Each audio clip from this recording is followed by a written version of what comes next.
Hello everyone, welcome to MS campus. मैं Radheshyam sir आप लोग को पढ़ा रहा हूँ फ्लूइड मैकेनिक्स। तो चलिए बिना देर किए हुए स्टार्ट करते हैं हम लोग फ्लूइड मैकेनिक्स का नेक्स्ट लेक्चर। तो पिछले लेक्चर में हम आपको बायनेंसी का अच्छे से एनालिसिस कराएं। अब नेक्स्ट लेक्चर में हम आपको फ्लूइड मैकेनिक्स का बहुत ही इम्पॉर्टेंट पार्ट है जिसका नाम है हाइड्रोकाइनेमेटिक्स। इसका हम लोग एनालिसिस करेंगे।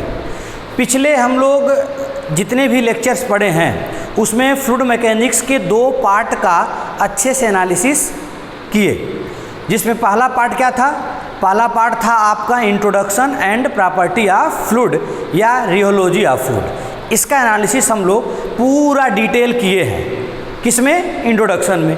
फिर हम लोग सेकेंड पार्ट हम लोग लेकर के आए आपके सामने। सेकेंड पार्ट मैंने लेकर के आया आपके सामने जिसको कहते हैं हाइड्रोस्टैटिक्स। तो हाइड्रोस्टैटिक्स में हम लोग क्या पढ़े थे कि पूरे हाइड्रोस्टैटिक्स में वह जो लिक्विड था या फ्लूइड कह लीजिए वो आपका विराम अवस्था में था। उस दशा में हम लोग पूरे फ्लूइड के प्रॉपर्टी कह लीजिए या फ्लूइड के इफेक्ट कह लीजिए या फ्लूइड द्वारा किसी भी बॉडी पे लगाए गए प्रेशर कह लीजिए, इन सब का डिटेल एनालिसिस हम लोग हाइड्रोस्टैटिक्स में किए। अब आपका नेक्स्ट पार्ट आपके सामने आज मैं लेकर के आया हूं जिसका नाम है हाइड्रोकाइनेमेटिक। अब सबसे पहले हम लोग को समझना है कि हाइड्रोकाइनेमेटिक है क्या, इसकी डिफिनीशन हम लोग पढ़ेंगे।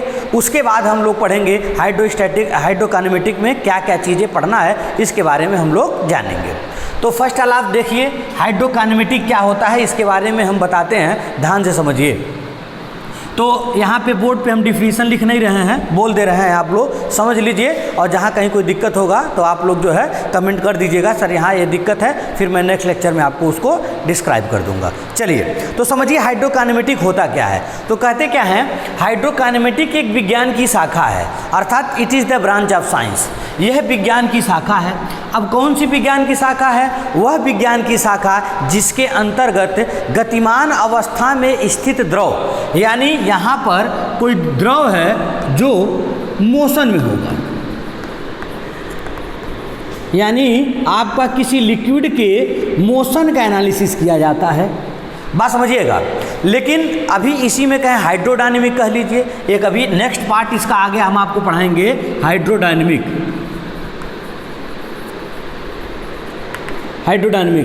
तो हाइड्रोडायनेमिक में भी हम लोग मोशन का एनालिसिस करते हैं। तो अब दोनों में डिफरेंस क्या है उसकी भी डिफिनीशन आगे हम बताएंगे, लेकिन फिलहाल यहाँ हम बता दे रहे हैं दोनों में डिफरेंस क्या है। मोशन का तो एनालिसिस करते हैं चाहे हाइड्रोकाइनेमेटिक हो चाहे वो हाइड्रोडायनेमिक हो, लेकिन दोनों में अंतर क्या होता है? जब हम काज ऑफ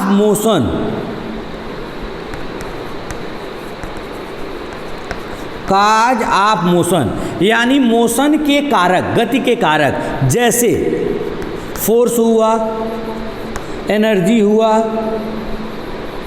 ठीक है, इन सबको कंसीडर न किया जाए। मतलब ध्यान दीजिएगा, यानी फोर्स के बारे में हमको चर्चा नहीं करनी है, एनर्जी के बारे में चर्चा नहीं करनी है, यानी काज या मोशन को बिना कंसीडर किए हुए जब केवल मोशन का अध्ययन करते हैं तो वो हाइड्रोकाइनेमेटिक कहलाता है। और जब काज ऑफ मोशन को कंसीडर करते हुए, काज ऑफ मोशन मतलब फोर्स एनर्जी को कंसीडर करते हुए जब हम लोग इसी मोशन का एनालिसिस करते हैं तो वह कहलाता है आपका हाइड्रोडायनेमिक। आई होप क्लियर हुआ होगा। अब बात आती है कि मोशन का एनालिसिस करने का क्या मतलब होता है। मोशन का एनालिसिस करने का मतलब होता है हम लोग वेलोसिटी का अध्ययन करें, यानी कोई भी बॉडी यदि मोशन में होगी तो उसके अंदर कुछ ना कुछ या उसके पास कुछ ना कुछ वेलोसिटी होगी। एक्सेलरेशन का अध्ययन करें, ठीक है, डिस्प्लेसमेंट का अध्ययन करें। तो इन सब का एनालिसिस करते हैं तो हम कहते हैं किसका एनालिसिस हो रहा है? मोशन का एनालिसिस हो रहा है। तो आप आज कंप्लीट परिभाषा यहाँ समझ लीजिए। तो कोई पूछे हाइड्रोकाइनेमेटिक होता क्या है तो आप एक लाइन में क्या कहोगे? विज्ञान की वह शाखा जिसके अंतर्गत किसी गतिमान अवस्था में द्रव किसी गतिमान अवस्था में द्रव के केवल मोशन का एनालिसिस किया जाता है, अर्थात केवल मोशन मतलब वेलोसिटी, एक्सेलरेशन, डिस्प्लेसमेंट इत्यादि का अध्ययन किया जाता है, काज ऑफ मोशन का नहीं। या आप ये कह सकते हो कि काज ऑफ मोशन को बिना कंसीडर किए हुए यदि हम मोशन का अध्ययन करते हैं अथवा वेलोसिटी, एक्सेलरेशन और डिस्प्लेसमेंट का अध्ययन करते हैं उस लिक्विड को, तो उसे कहते हैं हाइड्रोकाइनेमेटिक।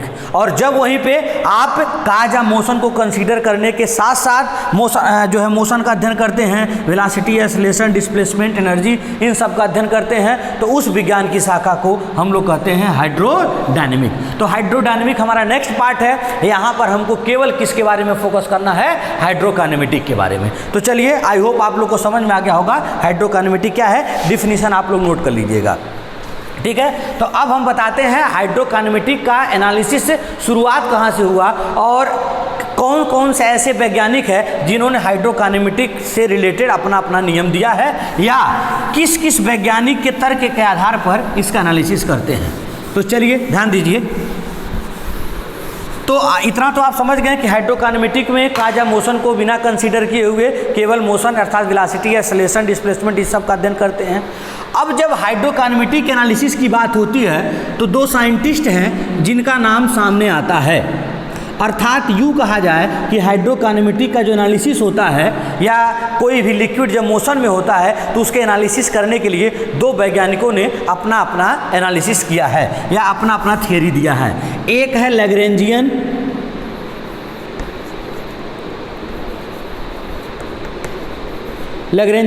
मेथड या लैग्रेंजियन अप्रोच, और दूसरा होता है यूलेरियन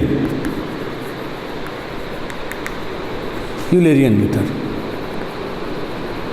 अर्थात आपको ध्यान से समझेंगे तो एक चीज़ समझ में आ जाएगी कि जब कहीं कोई भी फ्लूइड मोशन में है तो सब लोग जानते हैं मोशन है, लेकिन इन दोनों ने उन मोशन का एनालिसिस किया और एनालिसिस करके अपना अपना नियम दिया है। और ये कहा जा सकता है कि जहाँ कहीं भी फ्लूइड मोशन में होगा तो उसका एनालिसिस या तो इस अप्रोच के आधार पे करते हैं लैग्रेंजियन के आधार पर, या तो इस आधार पे करते हैं यूलेरियन के आधार पर। अब आपको एक चीज़ समझना है कि लैग्रेंजियन जी ने उसी फ्लूइड मोशन के किस अप्रोच को ध्यान दिया और यूलेरियन जी ने उसी फ्लूइड के मोशन के किस अप्रोच को ध्यान दिया, इसके बारे में ध्यान से समझिए। तो जब हम लैग्रेंजियन की बात करते हैं, यहाँ ध्यान दीजिए, यानी लैग्रेंजियन की,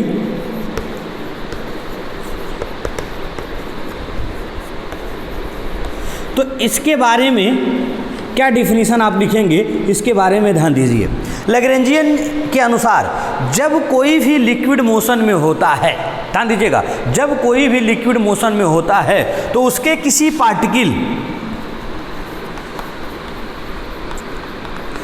किसी पार्टिकल के वेलोसिटी,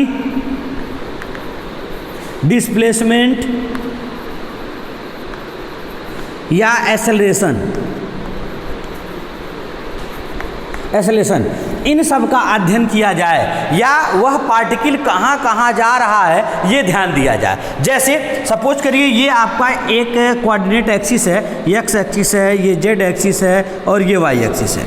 अर्थात कोई पार्टिकल है बेटा, तो वो यहाँ है, फिर यहाँ गया, फिर यहाँ गया, फिर यहाँ गया, यहाँ गया, यहाँ गया, यानी जैसे जैसे वो मूव कर रहा है उसके हर एक पोजीशन को ट्रेस किया जाए और वो कहाँ कहाँ जा रहा है उसको ध्यान दिया जाए और वहाँ पे उसकी वेलोसिटी कितनी हो सकती है, उसका एक्सेलरेशन कितना हो सकता है, इन सब को फाइंड किया जाए। तो वह यह अप्रोच कहलाता है लैग्रेंजियन मेथड या लैग्रेंजियन अप्रोच। अर्थात यहाँ पे कोई पार्टिकल है, इसकी वेलोसिटी u है या u1 है, यहाँ पे u2 हो गया, तो यहाँ पे वेलोसिटी डिफरेंस कितना हुआ, या इस पॉइंट से इस पॉइंट पर आने पर इसकी वेलोसिटी कितनी चेंज हो गई, इस पॉइंट से इस पॉइंट पर आने पर कितना एक्सेलरेशन प्राप्त हुआ। तो जैसे जैसे पार्टिकल मूव करे उसके हर एक पोजीशन को ट्रेस किया जाए और इस प्रकार इसका एनालिसिस किया जाए तो वह कहलाता है लैग्रेंजियन अप्रोच। अर्थात जैसे आप वीडियोग्राफी होता है तो वीडियोग्राफी देखे होंगे, जैसे जैसे लोग मूव करते हैं वो कैमरा उनकी तरफ मूव करता जाता है, बात समझिएगा। तो जब फ्लूइड पार्टिकल मूव हो रहा है और उसके अनुसार कैमरे का पिक्चर भी मूव होता रहे, यानी जो रिकॉर्डिंग है वो भी मूव होता रहे, तो इस तरह का जो अप्रोच होता है वो लैग्रेंजियन अप्रोच होता है। आई होप आप लोग लैग्रेंजियन मेथड समझ में आ गया होगा। तो कहीं कहीं या इस चैप्टर में इसका एनालिसिस हम लोग करेंगे, ध्यान दीजिएगा, या यूँ कहा जाए, ध्यान दीजिए, जैसे ये पॉइंट कोई ए है और यहाँ कोई पॉइंट बी है, इसका कोऑर्डिनेट एक्स वाई जेड है, इसका जो है x1 y1 z1 और इसका x2 y2 z2 है। यहाँ से A से B की तरफ आया है, तो A से B की तरफ आने में उसकी वेलासिटी कितनी हुई, x डायरेक्शन में कितना वेलासिटी होगी, y डायरेक्शन में कितनी वेलासिटी होगी और z डायरेक्शन में कितनी वेलासिटी होगी, इन सब का एनालिसिस किया जाए, अर्थात u का मान निकाला जाए तो ये हो जाएगा dx/dt, अर्थात x डायरेक्शन में डिस्प्लेसमेंट, ध्यान दीजिए, और x डायरेक्शन में डिस्प्लेसमेंट करने में जितना टाइम लगा वो, यानी displacement upon time into upon क्या होगा, वेलासिटी, और y डायरेक्शन में वेलासिटी निकालना है बेटा तो dy/dz हो जाएगा, dt हो जाएगा, और w का मान निकालना हो तो आपका dz/dt हो जाएगा। तो ये इस तरह इन सब का एनालिसिस करना कि हर एक पार्टिकल x डायरेक्शन में कितना मूव किया, उसके मूव करने में कितना टाइम लगा, y डायरेक्शन में कितना डिस्प्लेसमेंट चला, उसको डिस्प्लेसमेंट में कितना टाइम लगा। तो ये डिस्प्लेसमेंट, वेलासिटी या एक्सेलरेशन कह लिया जाए। अभी x डायरेक्शन में एक्सेलरेशन को ax, y डायरेक्शन में एक्सेलरेशन को ay और z डायरेक्शन में एक्सेलरेशन को az से लिखें तो क्या हो जाएगा ये बेटा, d2x/, जैसे इसी का एक बार और डिफरेंशिएट करते हैं तो हो जाएगा अपॉन d2 स्क्वायर, या हाँ, या इसी का हम क्या कर दें, du/dt, यानी वेग परिवर्तन की दर, बात समझिएगा, यानी इसी का एक बार और डिफरेंशिएट कर दें तो d2x/dt स्क्वायर हो जाएगा, या हो जाएगा du/dt, तो ये x डायरेक्शन में एक्सेलरेशन हो गया, यही हम कर दे dv/dt, ये हो जाएगा y डायरेक्शन में, और dw/dt कर दें तो ये हो जाएगा आपका z डायरेक्शन में एक्सेलरेशन। तो जब किसी पर्टिकुलर पॉइंट का जहाँ जहाँ वो जा रहा है, जिस डायरेक्शन में जा रहा है, वहाँ पे मोशन का, उसके वेलासिटी का, उसके एक्सेलरेशन का, उसके डिस्प्लेसमेंट का, तो ये सब एनालिसिस करते हैं, तो ये कहलाता है लैग्रेंजियन अप्रोच। तो देखने से ही आपको लग रहा होगा ये अप्रोच काफ़ी टफ है, क्योंकि जहाँ जहाँ पॉइंट जा रहा है उन सबको देख पाना काफ़ी मुश्किल होता है, तो इनका एनालिसिस का अप्रोच थोड़ा सा टफ होता है, लेकिन इसके बारे में भी यहाँ पर हम लोग एनालिसिस करेंगे। अब बताते हैं आपको लैग्रेंजियन अप्रोच के बारे में, यूलरियन अप्रोच के बारे में। यूलरियन अप्रोच के बारे में क्या किया गया, ये ध्यान दीजिए। इन्होंने क्या किया, यदि सपोज करिए यहाँ बता दें, ये कोई फ्लूइड फ्लो हो रहा है जी, ऐसे फ्लूइड फ्लो हो रहा है, तो यूलर जी ने क्या किया, इसका कहीं फ्लो के दौरान कहीं कोई सेक्शन या कोई पॉइंट फिक्स किया, और इन्होंने कहा क्या कि ये पार्टिकल कहाँ कहाँ जा रहा है उसको ध्यान में न रखते हुए, यदि फ्लूइड फ्लो ऐसे हो रहा है तो उसके मार्ग में ही कोई पॉइंट लिया और इस पॉइंट से गुजरने वाले प्रत्येक पॉइंट की वेलोसिटी निकाली, इस पॉइंट से गुजरने वाले प्रत्येक पॉइंट का एक्सेलरेशन निकाला। तो जब फ्लूइड फ्लो के दौरान किसी पॉइंट से गुजरने वाले जो है फ्लूइड पार्टिकल की वेलोसिटी, एक्सेलरेशन, इन सब का एनालिसिस करते हैं, तो यह कहलाता है आपका कौन सा मेथड, यूलरियन मेथड। अर्थात यहाँ पे कैमरा फिक्स कर दिया जाए, ध्यान दीजिएगा, यहाँ पे कैमरा फिक्स कर दिया जाए और ये कैमरा मूव न करे, लिक्विड मूव कर रहा है, ये कैमरा मूव न करे, और जहाँ पे कैमरा फिक्स किया गया है उसी का एक इंस्टेंटेनियस पिक्चर ले और यहीं की केवल वेलोसिटी एक्सेलरेशन के बारे में वो बताता है, तो यह कहलाता है यूलरियन अप्रोच। और आप देखेंगे पूरे फ्लूइड मैकेनिक्स में मैक्सिमम जगह यूलरियन मेथड से ही फ्लूइड मैकेनिक्स का अध्ययन किया जाता है। जैसे सपोज करिए आप कंटिन्यूटी इक्वेशन पढ़े होंगे, a1 v1 बराबर a2 v2। एक सिंपल हम कॉन्सेप्ट आपको बताते हैं। तो आप पूछा जाए v1 क्या है, तो आप क्या कहोगे, क्या किसी सिंगल पार्टिकल की वेलोसिटी है? ऐसा नहीं है। आप क्या करते हो, एक पाइप लेते हो, इस पाइप में सपोज करिए ये इस तरह का है, यहाँ सेक्शन 1-1, यहाँ सेक्शन 2-2 है, तो आप कहते हैं इस 1-1 सेक्शन पर वेलोसिटी v1 है और इस 2-2 सेक्शन पर वेलोसिटी v2 है। तो इस पर्टिकुलर पॉइंट पर लिक्विड फ्लो हो रहा है, वो कौन सा पार्टिकल गया कौन सा नहीं गया, वो पार्टिकल कहाँ जा रहा है, इट डजंट मैटर, लेकिन जब वो पार्टिकल पॉइंट 1-1 सेक्शन 1-1 पर आया तो उस समय उसकी वेलोसिटी v1 है। ये अप्रोच जो होता है या इस तरह का एनालिसिस कहलाता है कौन सा मेथड, यूलरियन मेथड। तो आई होप आप लोग को ये दोनों अप्रोच समझ में आ गया होगा। लैग्रेंजियन जी ने क्या किया कि जब कोई फ्लूइड पार्टिकल मोशन में होगा तो वो जहाँ जहाँ जाएगा उसके हर एक इंस्टेंटेनियस जो है आपके पोजीशन को ट्रेस किया जाए, वो जैसे जैसे जा रहा है वैसे वैसे कैमरा मूव कराया जाए और हर एक पॉइंट की वेलोसिटी एक्सेलरेशन निकाली जाए, तो लैग्रेंजियन अप्रोच होगा। लेकिन कैमरे को फिक्स कर दिया जाए, फ्लूइड फ्लो हो रहा है तो उसके फ्लो के दौरान किसी पॉइंट पर यानी किसी पर्टिकुलर पॉइंट पर यदि हम लोग उसकी वेलोसिटी लेते हैं, उसका एक्सेलरेशन निकालते हैं फ्लूइड फ्लो के दौरान उसके मार्ग में स्थित किसी पॉइंट पर, तो वह कहलाता है आपका कौन सा अप्रोच? यूलरियन अप्रोच। और हम लोग फ्लूइड मैकेनिक्स में मैक्सिमम जगह इसी मेथड से ही आपका फ्लूइड मैकेनिक्स का अध्ययन करते हैं या हाइड्रोकाइनेमेटिक एनालिसिस से किया जाता है। तो आई होप आप लोग को इन दोनों की मेथड के बारे में आपको समझ में आ गया होगा। तो चलिए अब हम क्या करते हैं, इनका एनालिसिस जगह जगह आएगा, करते जाएंगे। तो आई होप आप लोग को ये समझ में आ गया होगा। अब हम आपको बताते हैं फ्लूइड फ्लो के दौरान कुछ छोटे छोटे आपके डिफिनीशंस हैं, उनके बारे में हम डिफाइन करते हैं, जिसके बारे में आपके एग्जाम में क्वेश्चन पूछे जाते हैं। तो चलिए आगे देखिए।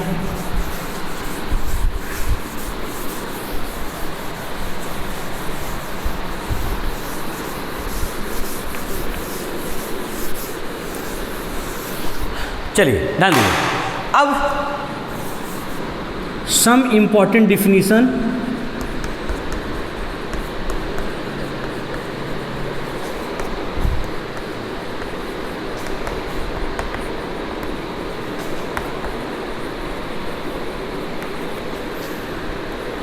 रिलेटेड टू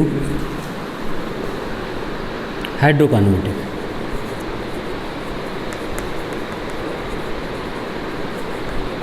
हाइड्रोकाइनेमेटिक से संबंधित कुछ परिभाषाएं हैं। जैसे सबसे पहले आपसे पूछ लेगा पाथ लाइन क्या होता है, ठीक है। फिर आपसे पूछेगा stream line and stream tube.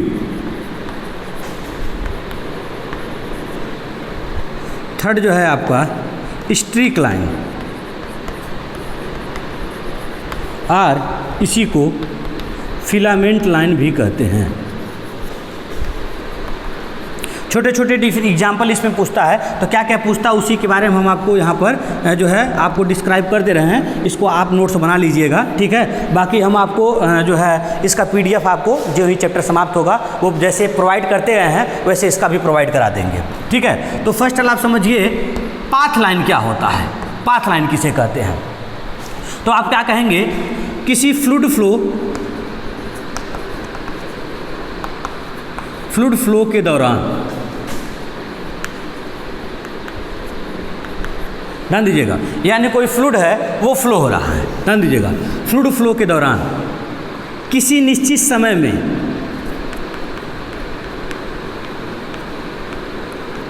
ये टाइम की बात जरूर करिएगा, यानी किसी निश्चित टाइम में उसके किसी सिंगल पार्टिकल द्वारा उसके किसी सिंगल पार्टिकल द्वारा तय किए गए पथ की लंबाई को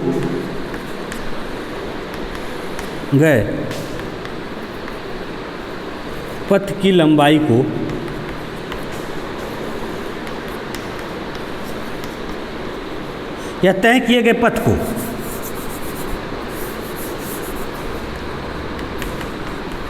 पाथ लाइन कहते हैं, ठीक है। अर्थात कहीं भी कोई फ्लूइड फ्लो हो रहा है तो फ्लो के दौरान किसी निश्चित समय में उसका सिंगल पार्टिकल जिस पथ पर मूव करता है उस पथ को हम लोग क्या कहते हैं, पाथ लाइन, याद रखिएगा। अर्थात जैसे आप लोग क्या करते हो, ध्यान दीजिए, जैसे मान लीजिए कोई प्लेट है, उस प्लेट पर जल की कोई हल्की सी बूंद एक ऐसे गिरा दीजिए और जल की बूंद जो होगी वो गोलाकार आकार ग्रहण करने का प्रयास करेगी, लेकिन जो ही उसको हल्का सा इंक्लाइंड करेंगे वो बबल्स है वो फूट जाएगा और एक हल्का सा जो है आपको देखेंगे तो लाइन सी बनती है, यानी उस लिक्विड की एक लाइन बनेगी। तो लिक्विड की जो लाइन बन रही है ना वो वास्तव में एक तरह की क्या है, वो पाथ लाइन है, क्योंकि उस फ्लूइड में जो पार्टिकल था वो ऐसे ऐसे मूव किया, वो पाथ लाइन आपको दिखेगी। अर्थात यह एक प्रकार की एक्चुअल लाइन है, यानी एक तरह की ये क्या है बेटा, एक्चुअल लाइन है। तो याद रखिएगा, यानी पाथ लाइन क्या है, क्या कहोगे कि किसी फ्लूइड फ्लो के दौरान किसी निश्चित समय में उसका कोई सिंगल पार्टिकल जिस पथ पर मूव करता है उसे हम लोग क्या कहते हैं, पाथ लाइन कहते हैं। और यह एक तरह की कैसी लाइन होती है, एक्चुअल लाइन होती है, याद रखिएगा। अर्थात एक्चुअल लाइन है तो दो पाथ लाइन एक दूसरे को काट सकती हैं। कोई एक ही पाथ लाइन स्वयं को भी वो क्या कर सकती है, काट सकती है। जैसे मान लीजिए यहाँ पे कोई टुकड़ा है, उसको तिरछा किए, वो ऐसे ऐसे मूव कर गया, ऐसे ऐसे ऐसे, या सीधे भी हो सकता है। तो हम ये कह सकते हैं कि किसी पाथ लाइन के, ये है ये पॉइंट, ये पॉइंट, ये पॉइंट, किसी पाथ लाइन के किसी पॉइंट पर खींची गई स्पर्श रेखा, ध्यान दीजिएगा, किसी पाथ लाइन के किसी पॉइंट पर खींची गई स्पर्श रेखा उस लाइन पर उपस्थित सिंगल पार्टिकल के वेलोसिटी के डायरेक्शन को शो करता है। अर्थात ये जिस सिंगल पार्टिकल का वो पथ है उसी सिंगल पार्टिकल की वेलोसिटी की डायरेक्शन को शो करेगा यदि पाथ लाइन के किसी पॉइंट पर हम लोग क्या खींचे, स्पर्श रेखा। तो पाथ लाइन के बारे में क्या क्या लिख लेंगे, यह एक तरह की एक्चुअल लाइन होती है, दो पाथ लाइन दूसरे को काट सकती हैं, या एक ही पाथ लाइन स्वयं को भी काट सकती है। किसी पाथ लाइन के किसी पॉइंट पर खींची गई स्पर्श रेखा उस लाइन पर उपस्थित उस पार्टिकल की वेलोसिटी की डायरेक्शन को शो करता है, ठीक है। और डिफरेंशियल निकला हो, कहेंगे जब कोई फ्लूइड फ्लो होता है तो फ्लो के दौरान उसका कोई सिंगल पार्टिकल किसी निश्चित समय में जिस पथ पर चलता है उस पथ को हम लोग क्या कहते हैं, पाथ लाइन। तो आई होप आप लोग को ये समझ में आ गया होगा। ये सब बहुत ज़्यादा उतना इंपॉर्टेंट नहीं है, छोटी छोटी डिफिनेशन है, तो याद रखेंगे ना। ये पाथ लाइन आपको दिखती है, लेकिन इस तरह कोई मूव कर रहा हो, बहुत सारे पार्टिकल मूव कर रहे हों, तो उनका एनालिसिस काफ़ी जटिल हो जाता है। तो एनालिसिस को आसान बनाने के लिए हम लोग एक कल्पना करते हैं, इमेजिन करते हैं, ये वास्तव में सत्य पाया नहीं जाता है। अब हम बात करते हैं आपकी स्ट्रीम लाइन या स्ट्रीम ट्यूब के बारे में, ध्यान दीजिए, इसके बारे में बात करते हैं। तो कोई पूछे स्ट्रीम लाइन क्या है, तो क्या कहेंगे, यह एक प्रकार की काल्पनिक लाइन होती है। यह एक प्रकार की इमेजिनरी काल्पनिक रेखा होती है, यानी यह प्रकार की इमेजिन है, अर्थात ये वास्तव में सत्य नहीं होती है, ये इमेजिन किया गया है। किस लिए, ताकि फ्लूइड फ्लो का एनालिसिस आसान हो सके। यह एक ऐसी काल्पनिक लाइन होती है जो किसी समय बहुत सारे कणों के वेग को प्रदर्शित करती है, यानी किसी एक समय में ये उस फ्लूइड फ्लो पे उपस्थित बहुत सारे कणों के दिशा को, कणों के वेग को प्रदर्शित करती है। उस काल्पनिक लाइन को हम लोग क्या कहते हैं, स्ट्रीम लाइन। अर्थात कोई लिक्विड फ्लो हो रहा है, यदि इस तरह ऐसे जिगजैग ऐसे मोशन में ये फ्लूइड फ्लो करता है तो इसका एनालिसिस थोड़ा सा टफ हो जाता है। इसके एनालिसिस को आसान बनाने के लिए हम लोग क्या करते हैं, ये मान लेते हैं कि सपोज करिए यहाँ पे ऐसे कोई फ्लूइड जा रहा है, तो फ्लूइड जा रहा है, तो उसके बाद हम लोग क्या कर लेते हैं, एक ऐसी कोई लाइन मान लेंगे और एक लाइन ये मान लेंगे, फिर एक लाइन ये मान लेंगे, फिर एक लाइन ये मान लेंगे, एक लाइन ये मान लेंगे। अर्थात हम ये कल्पना करेंगे कि इसमें सपोज करिए 50-60 या कुछ भी लिक्विड के पार्टिकल हों, तो 10 पार्टिकल इस लाइन पे पहुंच गए। तो जो इस लाइन को ग्रहण कर लिए वो अब इसी लाइन पे ही जाएंगे, इस लाइन को कहीं छोड़ेंगे नहीं। बाकी 8-10 इस पे चले आए, वो इस पे जब चले गए तो इसको छोड़ेंगे नहीं, इसी पे चलते चलेंगे। बाकी कुछ पार्टिकल इस पे चले आए। अर्थात यह जो लाइन है ये एक समय में बहुत सारे कणों के वेग को प्रदर्शित करता है, यानी इस पे बहुत सारे पार्टिकल उपस्थित होते हैं, याद रखिएगा। लेकिन ये जितने भी पार्टिकल हैं वो इस लाइन पे ही होंगे, इस लाइन को छोड़ करके दूसरे लाइन पे नहीं आएंगे। बाकी इसी लिक्विड के कोई अन्य पार्टिकल इस लाइन पे आ गए, इसको छोड़ करके नहीं जाएंगे। अर्थात इस डिफिनीशन से क्लियर है कि दो स्ट्रीम लाइन कभी एक दूसरे को इंटरसेक्ट नहीं करती हैं, याद रखिएगा, ठीक है। क्यों नहीं इंटरसेक्ट करती हैं, इसके बारे में भी आप डिफाइन कर सकते हो। जैसे आप लोग पढ़े होंगे चुंबकीय बल रेखाएँ, विद्युत बल रेखाएँ, बात समझिएगा, उसी तरह होता है आपका ये कौन सा, स्ट्रीम लाइन। अर्थात जब कोई फ्लूइड फ्लो होता है तो फ्लो के दौरान वह काल्पनिक लाइन जो किसी समय में बहुत सारे कणों के वेग को प्रदर्शित करती है उसे हम लोग कहते हैं स्ट्रीम लाइन। अर्थात ध्यान दीजिएगा, ये एक तरह की काल्पनिक लाइन है, दो स्ट्रीम लाइन कभी एक दूसरे को काट नहीं सकती हैं, और किसी स्ट्रीम लाइन के किसी पॉइंट पर खींची गई स्पर्श रेखा उस पॉइंट पर उपस्थित सभी कणों के वेग की दिशा को प्रदर्शित करती है। अर्थात यहाँ से जितने भी पार्टिकल गुजरेंगे सबके वेग सभी के कणों के वेग की दिशा को वह प्रदर्शित करेगा। तो आई होप आप लोग को समझ में आ गया होगा स्ट्रीम लाइन क्या होती है। और पाथ लाइन, तो दोनों में क्या डिफरेंस है? डिफरेंस लिख रहा हूँ, क्या कहोगे? यह एक्चुअल लाइन है और यह इमेजिनरी लाइन है। दो पाथ लाइन दूसरे को इंटरसेक्ट कर सकती हैं, लेकिन दो स्ट्रीम लाइन कभी दूसरे को इंटरसेक्ट नहीं करती हैं, याद रखिएगा। उसके किसी पॉइंट पर खींची गई, पाथ लाइन के किसी पॉइंट पर खींची गई स्पर्शरेखा उसी सिंगल पार्टिकल के वेलोसिटी के डायरेक्शन को शो करती है, और स्ट्रीम लाइन के किसी पॉइंट पर खींची गई स्पर्शरेखा उस लाइन पर उपस्थित समस्त कणों के वेग की दिशा को प्रदर्शित करती है। तो आई होप आप लोग को ये क्लियर हो गया होगा। अब स्ट्रीम ट्यूब क्या होता है बेटा? तो आप कहोगे बहुत सारे स्ट्रीम लाइन से मिलकर बनने वाली एक काल्पनिक ट्यूब को हम लोग क्या कहते हैं? Stream tube. अर्थात एक ट्यूब मान लें ऐसे नली, तो एक स्ट्रीम लाइन ये है, एक स्ट्रीम लाइन ये है, एक स्ट्रीम लाइन ये है, एक स्ट्रीम लाइन ये है, यानी दो या दो से अधिक स्ट्रीम लाइन से मिलकर बनने वाली एक काल्पनिक ट्यूब को ही हम लोग क्या कहते हैं? स्ट्रीम ट्यूब कहते हैं। तो ये छोटी सी डिफिनीशन है, इसका बहुत ज़्यादा उतना जो है यहाँ पर इम्पॉर्टेंट नहीं है, इतना ज़्यादा क्वेश्चन आता नहीं है। बस ये डिफिनीशन नोट कर लीजिएगा, डिप्लोमा वालों के लिए भी यूज होगा। हाँ, छोटे छोटे टर्म इसके आते रहेंगे। अभी स्ट्रीम लाइन का क्या इक्वेशन होता है इसके बारे में भी हम आपको बताएंगे, आगे चल के इसका एनालिसिस कराएंगे। अब आपको बताते हैं, एक छोटा सा था, क्या था? Streak line. ध्यान दीजिए, आगे क्या था? स्ट्रीक लाइन, ठीक है। तो स्ट्रीक लाइन देखिए क्या होता है, ध्यान दीजिए। स्ट्रीक लाइन कहते क्या है? यह एक प्रकार की एक्चुअल लाइन होती है, यानी स्ट्रीक लाइन भी एक तरह की कौन सी लाइन होती है? Actual line. कैसे एक्चुअल लाइन होती है? ये क्या प्रदर्शित करता है? ये किसी समय में मोशन करने वाले पार्टिकल के पोजीशन को शो करता है, अर्थात वह पार्टिकल कहाँ कहाँ जा रहा है इसको शो करता है। कौन सी लाइन? Streak line. जैसे यदि कहीं कोई फ्लूइड फ्लो ऐसे अत्यंत कम वेग से प्रवाहित हो, याद रखिएगा, यानी स्ट्रीक लाइन का कंडीशन होता है जब बहुत धीरे, यानी धीरे धीरे कोई लिक्विड फ्लो होगा, उस दौरान एक रंग का टुकड़ा डाल दीजिए यहाँ पर, तो रंग का टुकड़ा ऐसे ऐसे जाएगा, यानी वो लिक्विड के साथ ऐसे ऐसे एक लाइन बनाएगा, इस तरह ये तो ऐसे ऐसे लाइन बनाएगा, तो हम कह सकते हैं यह एक तरह की कैसी लाइन है? स्ट्रीक लाइन है। तो फ्लो के दौरान उस लिक्विड द्वारा जो एक पथ बनाया जाता है, वास्तव में ध्यान दीजिएगा, जिससे पता चलता है कि वह पॉइंट की पोजीशन क्या है, तो वह उसे कहते हैं कौन सी line? Streak line. Streak line का एक बेस्ट एग्जाम्पल आप कर सकते हो, चिमनी से निकलने वाले धुआं। कभी चिमनी से धुआं निकलेगा तो देखिएगा उसका एक एक्चुअल सा पथ बनता है, या सिगरेट से निकलने वाला धुआं। हाँ, ये एग्जाम्पल आपसे पूछता है कि सिगरेट से निकलने वाला जो धुआं होता है वो किस तरह की लाइन को बनाता है, तो आप याद रखिएगा उसे हम लोग कहते हैं कौन सी लाइन?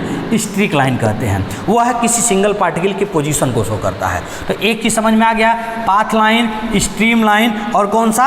Streak line. और यहाँ पर एक छोटा सा आप ऑब्जेक्टिव चाहो तो लिख सकते हो यहाँ पर, जिसके बारे में आगे हम एनालिसिस कर देंगे। एक इंपॉर्टेंट ऑब्जेक्टिव आपसे एग्जामों में पूछा जाता है, पूछता जो है कब ये तीनों एक ही हो जाते हैं, अर्थात ये तीनों अलग अलग नहीं होते हैं, कब तीनों एक ही हो जाते हैं, अर्थात path line, stream line, streak line coincide कर जाए, यानी एक ही लाइन हो जाए, समरेखी हो जाए, कब ऐसा होता है? तो याद रखिएगा स्टडी फ्लो की दशा में।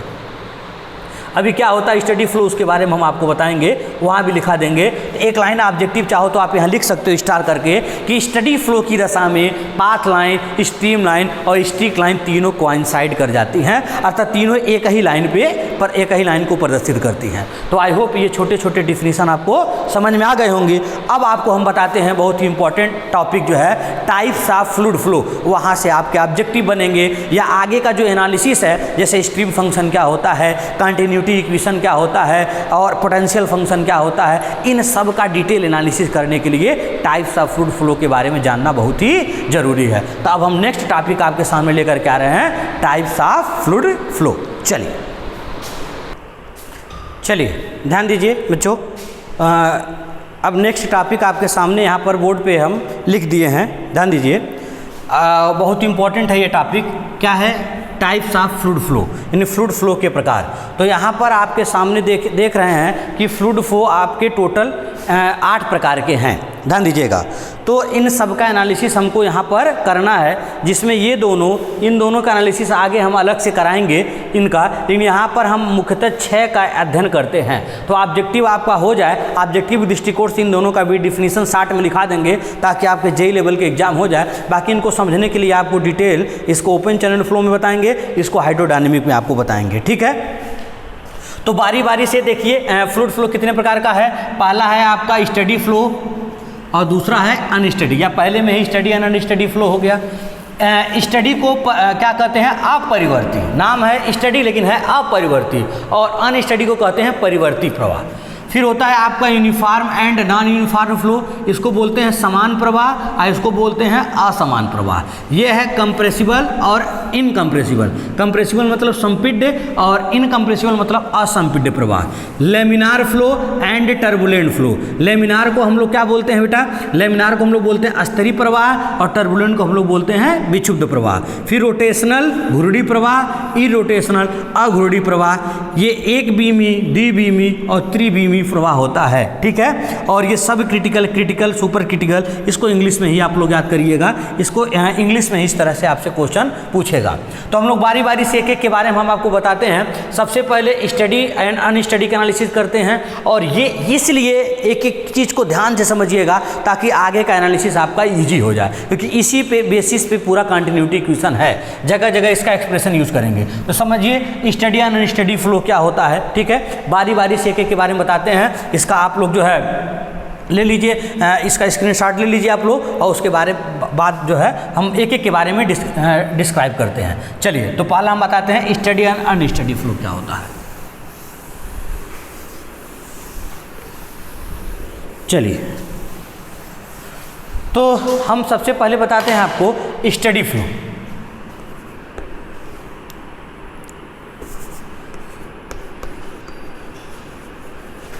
स्टडी फ्लो, ठीक है। इसको हम लोग बोलते हैं क्या, अपरिवर्ती प्रवाह। ध्यान दीजिएगा,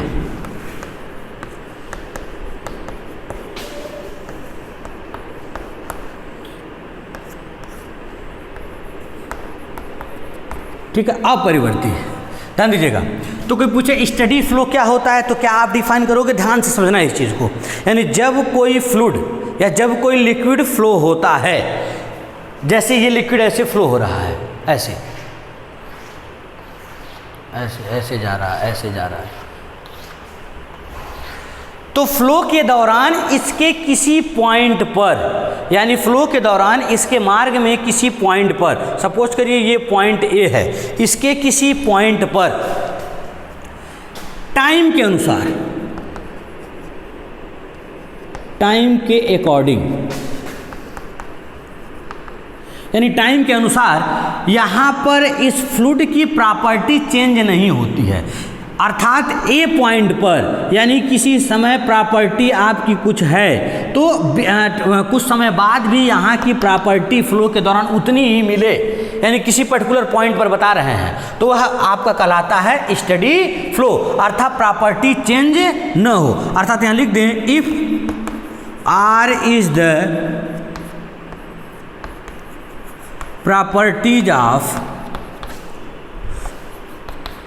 liquid, then in case of steady flow del R या dr upon del t, यानी समय के अनुसार प्रॉपर्टी में चेंजिंग क्या हो, जीरो। अब बताइए किसी चीज़ में चेंजिंग जीरो है, जैसे यहाँ पर कोई पॉइंट है जो 5 मीटर पर सेकेंड से गति कर रहा है, कोई पॉइंट है, और यहाँ पर आने के बाद भी 5 मीटर पर सेकेंड है, यहाँ पर आने के बाद भी 5 मीटर पर सेकेंड है, तो पूछा जाए इनमें परिवर्तन बताइए, डेल वी, वेलोसिटी में चेंजिंग। तो जब कहीं वेग बदल ही नहीं रहा है, तो वेलोसिटी में जो चेंजिंग होगा टाइम के अनुसार वो कितना होगा, जीरो। तो कहीं भी किसी चीज़ का चेंजिंग जीरो हो रहा है, मतलब वो परिवर्तित नहीं हो रहा है।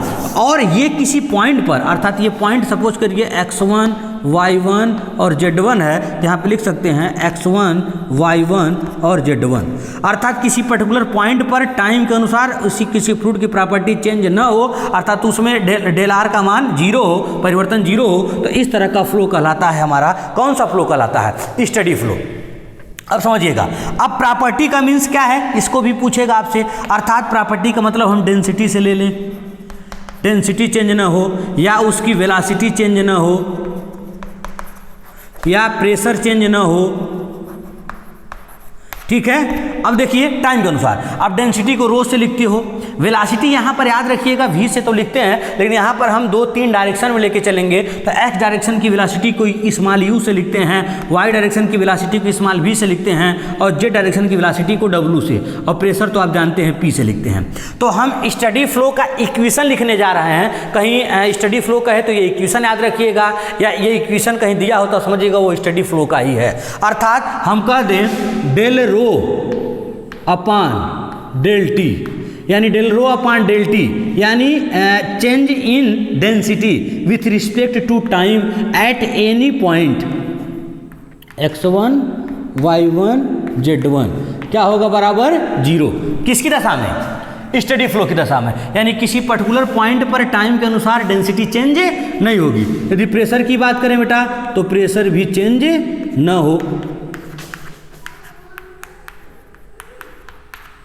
अर्थात परिवर्तन 0 हो। वेलासिटी की बात करें del u upon del t, बात समझिएगा, eight point x1 y1 z1 बराबर 0, और del v upon del t at point इतना बराबर 0, वही पॉइंट लिख लीजिएगा, और del w upon del t at point x1 y1 बराबर 0। तो इस तरह का जो कहीं फ्लो हो तो वो कहलाता है स्टडी फ्लो। हाँ, एक बात और कर दे बेटा, ध्यान दीजिएगा, अभी कोई पॉइंट बी कर दे, ध्यान दीजिएगा, यानी ए से बी पे गया तो क्या स्टडी फ्लो में इसकी वेलासिटी चेंज हो सकती है? तो कहेंगे हाँ, यानी बी पर वेलासिटी चेंज हो सकती है। यहाँ पर वेलासिटी v1 है और यहाँ पर v2 हो गया। तो हम किसी एक समय में किसी एक पॉइंट की बात करेंगे। यदि यहाँ पर वेलासिटी v1 है तो किसी भी समय v1 ही मिले। यदि चेंज होकर के b पॉइंट पर वेलासिटी v2 हो गया तो इस पॉइंट पर भी हमेशा v2 ही मिले। अर्थात एक समय में किसी एक पॉइंट को ही डिस्क्राइब करेंगे। तो हम क्या कहते हैं, फ्लूइड फ्लो के दौरान किसी पर्टिकुलर पॉइंट पर अकॉर्डिंग टू टाइम उसका प्रॉपर्टी चेंज ना हो तो वह कहलाता है आपका स्टडी फ्लो। ये नहीं कहते हैं कि फ्लो के दौरान उसकी वेलासिटी ही ना चेंज हो। फ्लो के दौरान उसकी वेलासिटी चेंज हो सकती है, फ्लो के दौरान उसकी डेंसिटी चेंज हो सकती है, यानी एक पॉइंट से दूसरे पॉइंट पर जाने चेंज हो सकता है, लेकिन किसी एक ही पॉइंट पर कभी चेंज नहीं होगा कोई भी प्रॉपर्टी, तब वो कहलाता है कौन सा फ्लो? Steady flow. ये बात समझ में आई? जैसे इसका एग्जाम्पल हम आपको बताते हैं, स्टडी फ्लो का एग्जाम्पल, ध्यान दीजिएगा, आप यहीं एग्जाम्पल में लिख लीजिएगा 2 एग्जाम्पल ऐसे करके। पहला, एक समान डाया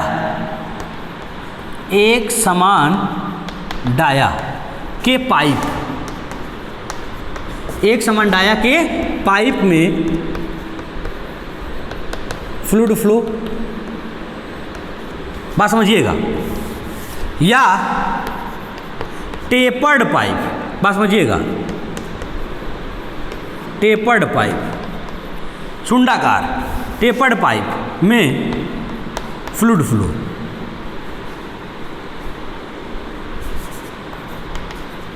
में फ्लूइड फ्लो स्टडी होता है।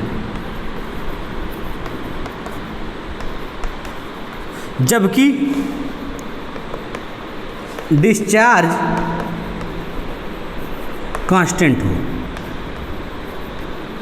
यानी डिस्चार्ज का मान कांस्टेंट हो। जैसे अब देखिएगा, ध्यान दीजिएगा, ये सब तो नोट कर लिए होंगे, यहाँ बता दे रहे हैं, ध्यान दीजिएगा।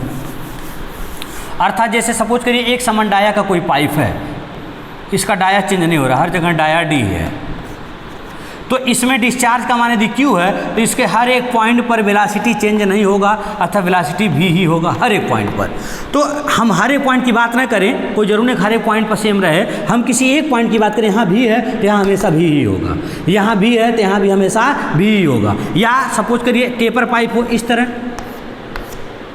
ये 1-1 है और ये 2-2 है, यहाँ पर वेलासिटी कुछ और होगा, यहाँ पे वेलोसिटी कुछ और होगा, यहाँ v1 है और यहाँ क्या है v2 है, तो यहाँ पर v1 है तो किसी भी टाइम यहाँ v1 ही रहे, यहाँ v2 हो गया तो कोई बात नहीं, लेकिन यहाँ की बात करें तो हर समय में कितना हो, v2 हो, तो भी यह इस तरह का फ्लो जो होता है वो कहलाता है क्या, स्टडी फ्लो। तो याद रखिएगा डिस्चार्ज को कांस्टेंट रखा जाए तो एक समान डाया के पाइप में भी जो फ्लो होगा वो भी आपका स्टडी होगा, और टेपर पाइप में भी जो फ्लो होगा वो भी स्टडी होगा, क्योंकि स्टडी फ्लो ये नहीं कहता है कि फ्लो के दौरान उसकी प्रॉपर्टी कांस्टेंट रहेगी। बात समझिएगा, किसी एक पॉइंट पर उसकी प्रॉपर्टी कांस्टेंट हो अर्थात चेंज ना हो, अर्थात उसका वेलोसिटी v है तो v ही रहे, डेंसिटी रो है तो रो ही रहे, मतलब जो भी हो चेंज ना हो, तो इस तरह के फ्लो को स्टेडी फ्लो कहते हैं। अब बात करते हैं अनस्टेडी फ्लो की। बात समझिएगा, तो आप इसी में लिख लीजिएगा इसके विपरीत होता है। किसके विपरीत होता है? Steady flow. यानी स्टेडी फ्लो के दौरान किसी पॉइंट पर टाइम के अनुसार कोई प्रॉपर्टी चेंज नहीं होती है, लेकिन जब किसी एक ही पॉइंट पर अलग अलग समय में प्रॉपर्टी अलग मिले, एक ही पॉइंट पर, दूसरे पॉइंट पर तो दूसरा मिल सकता है, वो तो बात की बात है, लेकिन किसी एक ही पॉइंट पर टाइम के अनुसार इसकी प्रॉपर्टी चेंज होती रहे तो वह कहलाता है आपका कौन सा फ्लो? अनस्टेडी फ्लो कहलाता है। अर्थात del rho upon del t ये नॉट इक्वल टू जीरो होगा।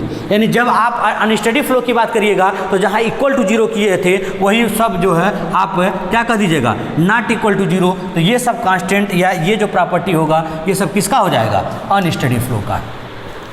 तो अनस्टेडी फ्लो का एक एग्जाम्पल आप चाहो तो नोट कर सकते हो, ध्यान दीजिएगा यहाँ पे एग्जाम्पल कि जैसे वाल्व को खोला जाए, कहीं वाल्व जैसे मान लीजिए पाइप है, इसमें फ्लो हो रहा है, यहाँ पे कोई वाल्व लगा हुआ है, इस वाल्व को खोल रहे हैं या बंद कर रहे हैं, तो जब आप वाल्व को खोलेंगे बंद करेंगे तो यहाँ पे डिस्चार्ज फ्लक्चुएट करेगा, और जब डिस्चार्ज फ्लक्चुएट करेगा बेटा तो एक ही पॉइंट पर वेलोसिटी अलग अलग मिलेगी। यानी किसी समय डिस्चार्ज ज़्यादा हो गया तो वेलोसिटी आपकी बढ़ सकती है, डिस्चार्ज कम हो गया तो वेलोसिटी कम हो सकती है। तो एक एग्जांपल आपसे पूछता है ऐसे ही कि कहीं वाल्व को खोलने पर अथवा बंद करने के दौरान उस पाइप में जो फ्लो होता है वो किस तरह का फ्लो होता है? अनस्टेडी की स्टडी। तो आप कहिएगा वाल्व के खोलने अथवा बंद करने के कारण किसी पाइप में फ्लो अनस्टेडी होता है। और डिस्चार्ज कांस्टेंट रखा जाए तो चाहे वो टेपर पाइप हुआ चाहे वो एक समान डाया का पाइप हुआ, वह जो फ्लो होगा वो क्या होगा?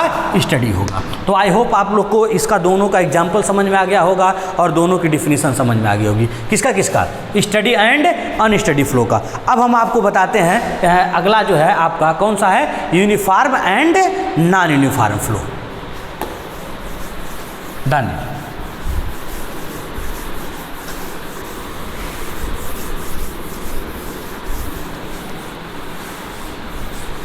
चलिए, तो अगला देखिए, अगला है आपका यूनिफॉर्म फ्लो।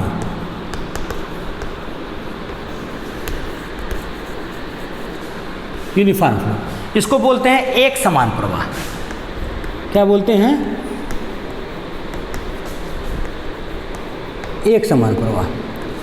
थोड़ा सा कन्फ्यूजन होता है स्टेडी फ्लो और यूनिफॉर्म फ्लो में, लेकिन आप लोग कन्फ्यूज मत होइएगा, ठीक है? याद रखिएगा यूनिफॉर्म फ्लो क्या होता है। कहेंगे क्या कि जब कहीं किसी पाइप में या कहीं किसी जगह कोई लिक्विड फ्लो हो तो स्पेस के अकॉर्डिंग, याद रखिएगा किसके अकॉर्डिंग?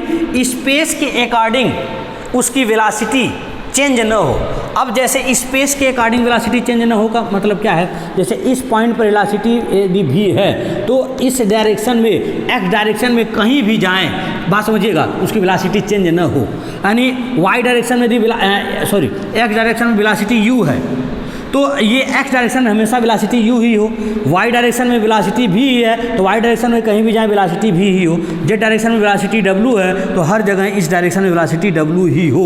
यानी स्पेस के अनुसार, हम टाइम की बात नहीं करते, यहाँ पे टाइम कांस्टेंट रखा जाए, अर्थात del u upon del space. Del space का मतलब होता है x डायरेक्शन में, y डायरेक्शन में, z डायरेक्शन में, यानी यहाँ del u upon del x कर ले, बात समझिएगा।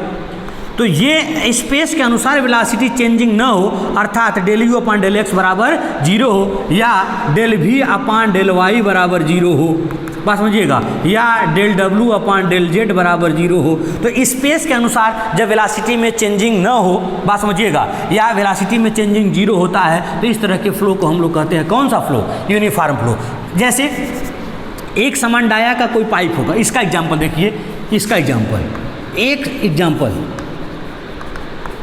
एक समान डाया के पाइप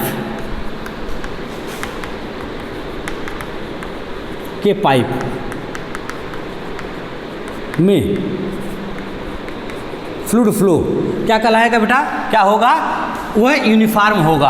अर्थात जब डाया एक समान होगा बेटा, तो आप देख ही रहे हैं यहाँ पर वेलोसिटी, यहाँ देख लीजिए, यहाँ पर यदि यहाँ पर वेलोसिटी v है तो हर जगह वेलोसिटी v होगी, लेकिन डिस्चार्ज का मान क्या होना चाहिए, कांस्टेंट होना चाहिए। लेकिन टेपर पाइप में पूछा जाए, टेपर पाइप में जो फ्लो होगा क्या यूनिफॉर्म होगा, तो कहेंगे नहीं, क्रॉस सेक्शनल एरिया तुरंत बदल रहा है, तो हर एक पॉइंट पर वेलोसिटी क्या होती रहेगी, बदलती रहेगी। तो यहाँ का जो फ्लो होगा वो यूनिफॉर्म नहीं होगा।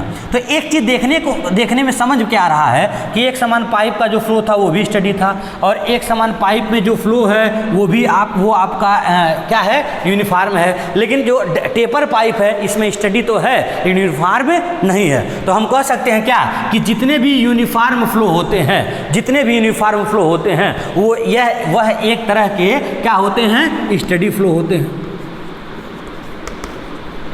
ठीक है, जितने भी यूनिफॉर्म फ्लो होते हैं वो सब तरह क्या होते हैं, स्टडी फ्लो होते हैं। ये बात आप याद रखिएगा। तो स्टडी यूनिफॉर्म फ्लो के बारे में समझ में आ गया, एग्जाम्पल भी समझ में आ गया। अब हम आपको बताते हैं non uniform flow.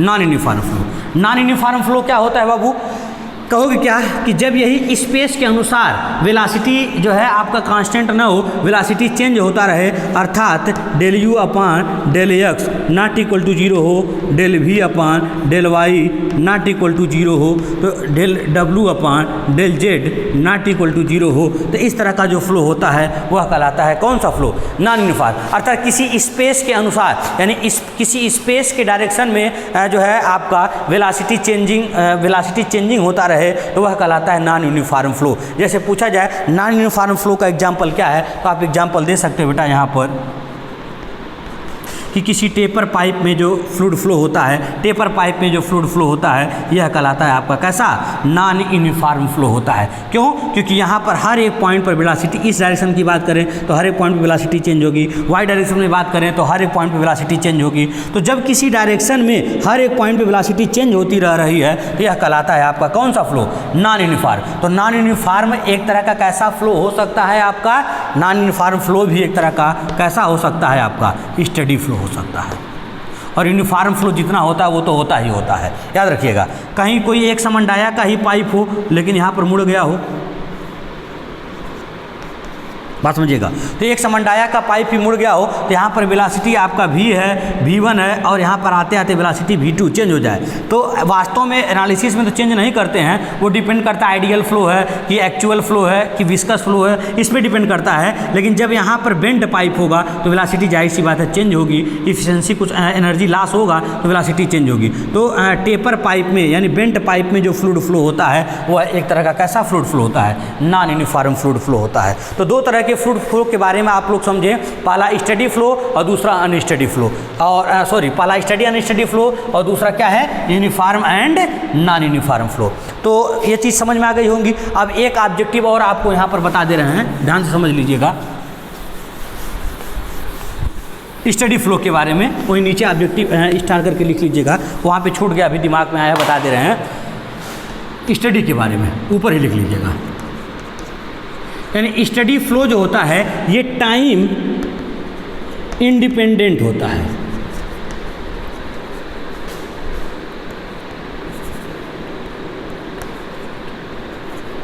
Time independent होता है, यानी समय पर निर्भर नहीं करता, क्योंकि अभी बताए हैं कि किसी पॉइंट पर किसी भी समय वेलोसिटी जो है वही होगी, यानी वेलोसिटी चेंज नहीं होगी। तो स्टडी फ्लो टाइम इंडिपेंडेंट होता है, और जबकि अनस्टडी फ्लो जो होता है, याद रखिएगा, अनस्टडी फ्लो टाइम डिपेंडेंट होगा, यानी समय पर निर्भर करता है। यानी कहीं कोई इक्वेशन लिखा हो आपका v बराबर ax plus b y plus z t, यानी t आ गया कहीं टाइम पे, तो t कहीं आ गया तो अनस्टडी फ्लो का इक्वेशन होगा, और t से मुक्त है तो याद रखिएगा वो किसका होगा, स्टडी फ्लो का। तो याद रखिएगा स्टडी फ्लो टाइम पे डिपेंड नहीं करता है, और जबकि अनस्टडी फ्लो टाइम पे डिपेंड करता है। और आगे आपसे पूछता है स्टडी फ्लो की दशा में एक्सेलरेशन कितना होता है, त्वरण किसी पॉइंट का, तो आप कहेंगे स्टडी फ्लो की दशा में किसी पॉइंट का जो एक्सेलरेशन होगा, त्वरण होगा, वो 0 होता है। क्यों जीरो होगा बेटा, ध्यान दीजिए। सपोज करिए यूलरियन के अनुसार कहीं कोई फ्लूइड फ्लो ऐसे हो रहा है तो इस पॉइंट की वेलोसिटी v1 है किसी समय, और फिर कुछ समय बाद इसी पॉइंट की वेलोसिटी पूछा जाए तो क्या v2 होगा, नहीं, वो v1 ही रहेगा। तो किसी पर्टिकुलर पॉइंट पर समय के अनुसार वेलोसिटी चेंज नहीं होगा, अर्थात इस पॉइंट का जो एक्सेलरेशन होगा बेटा अकॉर्डिंग टू यूलरियन थ्योरम वो आपका कितना होगा, जीरो होगा। तो पूछता है स्टडी फ्लो में एक्सेलरेशन कितना होगा, तो जीरो, और अनस्टडी में एक्सेलरेशन का मान कुछ न कुछ होगा, वो निकाला जा सकता है। तो ये लिख लीजिएगा। तो आई होप दो तरह का आपका फ्लो समझ में आया, एक स्टडी एंड अनस्टडी फ्लो और दूसरा uniform and non uniform flow, ठीक है। अर्थात इसका बहुत ज़्यादा यूज है बेटा, जब कंटिन्यूटी इक्वेशन आपको पढ़ाएंगे तो इनका यूज ज़्यादा है। फिर हम एक बार आपको इक्वेशन लिखते हैं और समझिएगा इक्वेशन, जैसे कहीं लिख दिया जाए del u upon del t बराबर जीरो, अर्थात समय के अनुसार वेग में परिवर्तन नहीं हो रहा है, ध्यान दीजिएगा, यानी वेग में परिवर्तन जीरो है, और किसी पर्टिकुलर पॉइंट पर या ऐसे ही कह दे तो ये किसका इक्वेशन है, तो याद रखिएगा स्टडी का। और यहीं del u upon del t not equal to zero है, तो ये किसका है, वो अनस्टडी का, टाइम के अनुसार, याद रखिएगा। और वहीं पे del u upon del x कर दें, डेल एक्स मतलब स्पेस के अनुसार कर दें, ये स्पेस है, स्पेस मतलब एक्स वाई जेड, स्पेस के अनुसार जीरो हो जाए तो यह किसका होगा, यूनिफॉर्म का। और del u upon del x not equal to zero हो जाए तो ये हो जाएगा आपका किसका, नॉन यूनिफॉर्म का। तो ये स्टडी का है, जैसे ये यू का है उस तरह भी का भी हो सकता है, उस तरह जेड का भी हो सकता है। और कहीं del rho upon del t इसका यूज होगा, ये बराबर कहीं जीरो लिख दें, del rho upon del t, यानी डेंसिटी में चेंजिंग नहीं हो रहा है समय के अनुसार, ये कहीं लिख दें, इसका मतलब ये किसका होगा, ये भी स्टडी का ही होगा। और इसका मान कुछ न कुछ आ रहा है, ये नॉट इक्वल टू जीरो हो रहा है, तो वो किसका होगा, अनस्टडी का होगा। ये छोटी छोटी बातें आप याद रखिएगा, आगे इसका यूज हम करेंगे। तो अभी तक आप लोगों ने क्या समझा, study and unsteady, uniform and non uniform. अब आपको अगला हम बताते हैं कंप्रेसिबल एंड इनकम्प्रेसिबल फ्लो। तो ध्यान दीजिए अगला फ्लो क्या है, कंप्रेसिबल एंड इनकम्प्रेसिबल फ्लो कैसे डिफाइन करते हैं।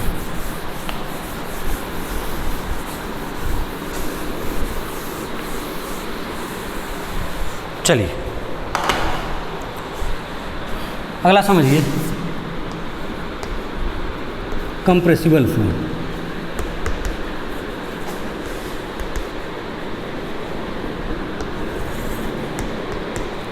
क्या कहेंगे, कंप्रेसिबल फ्लो किसे कहते हैं, तो नाम से ही स्पष्ट हो रहा है कि संपीड्य प्रवाह, यानी संपीड कुछ न कुछ उसका दबेगा आयतन, या कुछ न कुछ उसका जो है आपका डेंसिटी चेंज होगा। तो क्या कहोगे कि कहीं भी फ्लूइड फ्लो के दौरान यदि कोई फ्लूइड फ्लो हो रहा है तो फ्लो के दौरान उसकी डेंसिटी जो होती है बेटा वो नॉट इक्वल टू कांस्टेंट,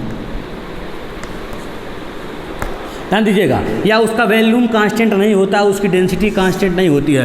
तो फ्लूइड फ्लो के दौरान यदि उसकी डेंसिटी जो होती है चेंज होती रहती है, या उसका आयतन परिवर्तित होता रहता है, तो उस तरह के फ्लूइड फ्लो को हम लोग कहते हैं कौन सा फ्लो, कंप्रेसिबल फ्लो। या एक चीज़ और डिफिनीशन दे सकते हो, यदि कहीं कोई फ्लूइड फ्लो हो रहा है और उसके आयतन में या डेंसिटी में परिवर्तन 5% से ज़्यादा है, यानी कभी कभी पूछ देता है परिवर्तन हो फिर भी इनकम्प्रेसिबल है, तो परिवर्तन हो लेकिन कितना परसेंट किया गया है, 5%, यानी 5% से अधिक कहीं कोई परिवर्तन होता है, चाहे वो डेंसिटी हुआ चाहे वो वॉल्यूम, तो हम कहेंगे कंप्रेसिबल फ्लो है। और 5% से कम परिवर्तन होता है तो उसे हम कहेंगे इनकम्प्रेसिबल है। तो अगला तो रो नॉट इक्वल टू कांस्टेंट, ये किसका सिंबल है याद रखिएगा, ये कंप्रेसिबल का है। और यही इनकम्प्रेसिबल की बात कर दें, इनकम्प्रेसिबल फ्लो, तो आप कहोगे कि कहीं कोई लिक्विड यदि फ्लो के दौरान उसकी डेंसिटी चेंज नहीं हो, यानी रो जो होता है वो आपका क्या होता हो, कांस्टेंट, यानी डेंसिटी चेंज ना हो, आयतन चेंज ना हो, तो वह फ्लो कहलाता है आपका कौन सा फ्लो, इनकम्प्रेसिबल फ्लो। तो आई होप आप लोग को ये दोनों समझ में आ गया हो। इसका एग्जांपल आप लिख सकते हो कंप्रेसिबल फ्लो का, कि किसी नोजल से या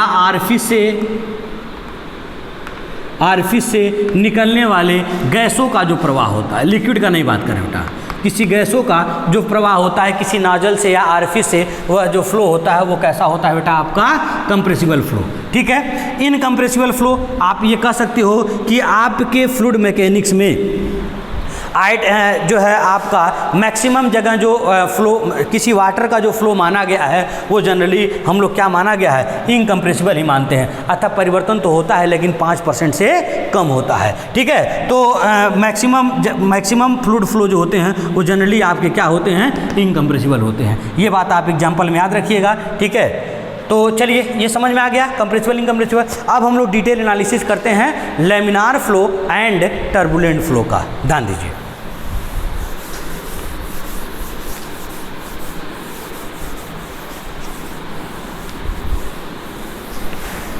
अब अगला देखिए, यहाँ पढ़ते हैं हम लोग laminar flow and turbulent flow.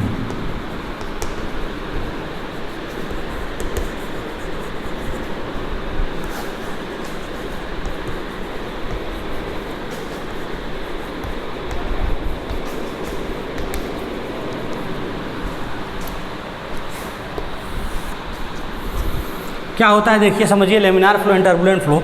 तो सबसे पहले हम लोग पढ़ते हैं लेमिनार फ्लो के बारे में। लेमिनार फ्लो होता क्या है, देखिए लेमिनार फ्लो कहते क्या हैं, जब कहीं कोई लिक्विड इस प्रकार फ्लो हो या अत्यंत कम वेग से फ्लो हो कि उसकी एक लेयर दूसरे लेयर पे स्लिप करती हुई प्रतीत हो। ऐसा नहीं कि उसकी लेयर स्लिप करती है, लेकिन ऐसा लगे कि वो लेयर के फॉर्म में फ्लो हो रहा है। अर्थात यूँ कहा जाए, जब कोई लिक्विड बहुत ही कम वेग से फ्लो होता हो तो हम उसे कहते हैं कौन सा फ्लो है, लेमिनार फ्लो है। समझ में आया कि जब कोई लिक्विड इस प्रकार फ्लो होता है कि उसकी एक लेयर दूसरी लेयर पे स्लिप करती हुई प्रतीत होती है, तो इस तरह के फ्लो को हम लोग कहते हैं लेमिनार फ्लो कहते हैं। इसको हम लोग क्या कह सकते हैं, और विस्कस फ्लो भी कहते हैं। इसको हम लोग विस्कस फ्लो या स्ट्रीमलाइन फ्लो भी कह सकते हैं। इसी को हम लोग स्ट्रीमलाइन फ्लो या विस्कस फ्लो भी कहते हैं। ये बात याद रखिएगा। तो क्या परिभाषा देंगे, जब कहीं कोई लिक्विड बहुत ही कम वेग से इस प्रकार प्रवाहित होता हो कि उसकी एक लेयर दूसरी लेयर पे स्लाइड करती हुई प्रतीत होती है, तो उस तरह का फ्लो आपका कहलाता है कौन सा flow, laminar flow, viscous flow या स्ट्रीमलाइन फ्लो। याद रखिएगा। इसका एग्जाम्पल आप याद रखिएगा। इसका एग्जाम्पल क्या है, ground water flow. Ground water flow यानी आपका कहीं भी कोई वाटर, यदि ग्राउंड वाटर में जैसे आप नल से पानी निकालते हो, याद रखिएगा, या कहीं कोई पाइप से पानी निकालते हो, तो सॉइल के अंदर, सॉइल के पोरस के द्वारा जो वाटर फ्लो होता है, याद रखिएगा, उसे ग्राउंड वाटर फ्लो कहते हैं। और ग्राउंड वाटर फ्लो एक तरह का कैसा फ्लो माना जाता है, याद रखिएगा, लेमिनार फ्लो होता है। याद रखिएगा पहला। दूसरा, blood flow in veins. Blood flow in veins यानी हमारी नसों में जो ब्लड का यानी रक्त का सर्कुलेशन होता है वो पूछा जाता है, वो किसा होता है, तो वो भी एक तरह का लेमिनार फ्लो ही होता है। इसको अच्छे से समझना होता है। एक चीज़ देख सकते हैं हम, सब लोग कहते हैं कि रक्त का फ्लो बहुत तेज़ी से होता रहता है, ठीक है, बात समझिएगा। लेकिन आप जब एक्चुअल देखेंगे, क्या जब आपको ग्लूकोज की बोतल चढ़ाई जाती है तो क्या कर जाता है, आपके नसों में ही, आपके रक्त में उसको डाला जाता है। तो उस समय जो ग्लूकोज की बोतल में या खून जब चढ़ाया जाता है तो उसके देखते हुए बहुत ऐसा नहीं कि तुरंत जो है तुरंत चढ़ा दिया जाता है, वो धीरे धीरे धीरे धीरे धीरे धीरे उसका फ्लो कराया जाता है, ताकि क्या कि नसों में जो फ्लो हो रहा है उसी फ्लो में वो अच्छे से मिक्स हो जाए। तो याद रखिएगा, उससे आपको समझ में आ जाएगा कि नसों में जो ब्लड का सर्कुलेशन होता है या फ्लो होता है वह एक तरह का कैसा फ्लो माना जाता है, लेमिनार फ्लो। और कैपिलरी में जो फ्लूइड फ्लो होता है, कैपिलरी एक्शन के दौरान, कैपिलरी ट्यूब में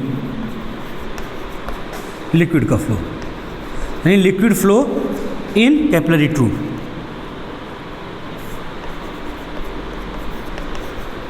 ठीक है, ये 2-3 एग्जाम्पल आप याद रखिएगा, यानी ground water flow, blood flow in veins, और जो है आपका liquid flow in capillary tube. ये सब सारे एक बेस्ट एग्जाम्पल है किसके, लेमिनार फ्लो के। अभी लेमिनार फ्लो और टर्बुलेंट फ्लो में एक और एनालिसिस आपको अंतर बताएंगे, ठीक है।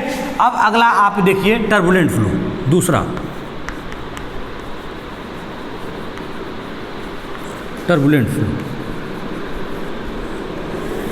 क्या होता है टर्बुलेंट हो, क्या परिभाषा देंगे? कहेंगे जब कोई फ्लो या जब कोई लिक्विड इस प्रकार या फ्लूइड इस प्रकार फ्लो होता है कि जो है उसके सभी पार्टिकल एक दूसरे के मार्ग को काटते हैं या जिगजैग मोशन में वो मूव करते हैं। यानी जब कहीं कोई फ्लूइड जो होता है वो अत्यंत तीव्र वेग से फ्लो होता है और अत्यंत तीव्र वेग से इस प्रकार फ्लो होता हो कि उसके सभी पार्टिकल एक दूसरे के मार्ग को इंटरसेक्ट करते हैं और या वे जिगजैग मोशन में मूव करते हैं, तो इस तरह का जो फ्लो होता है बेटा वह कहलाता है क्या?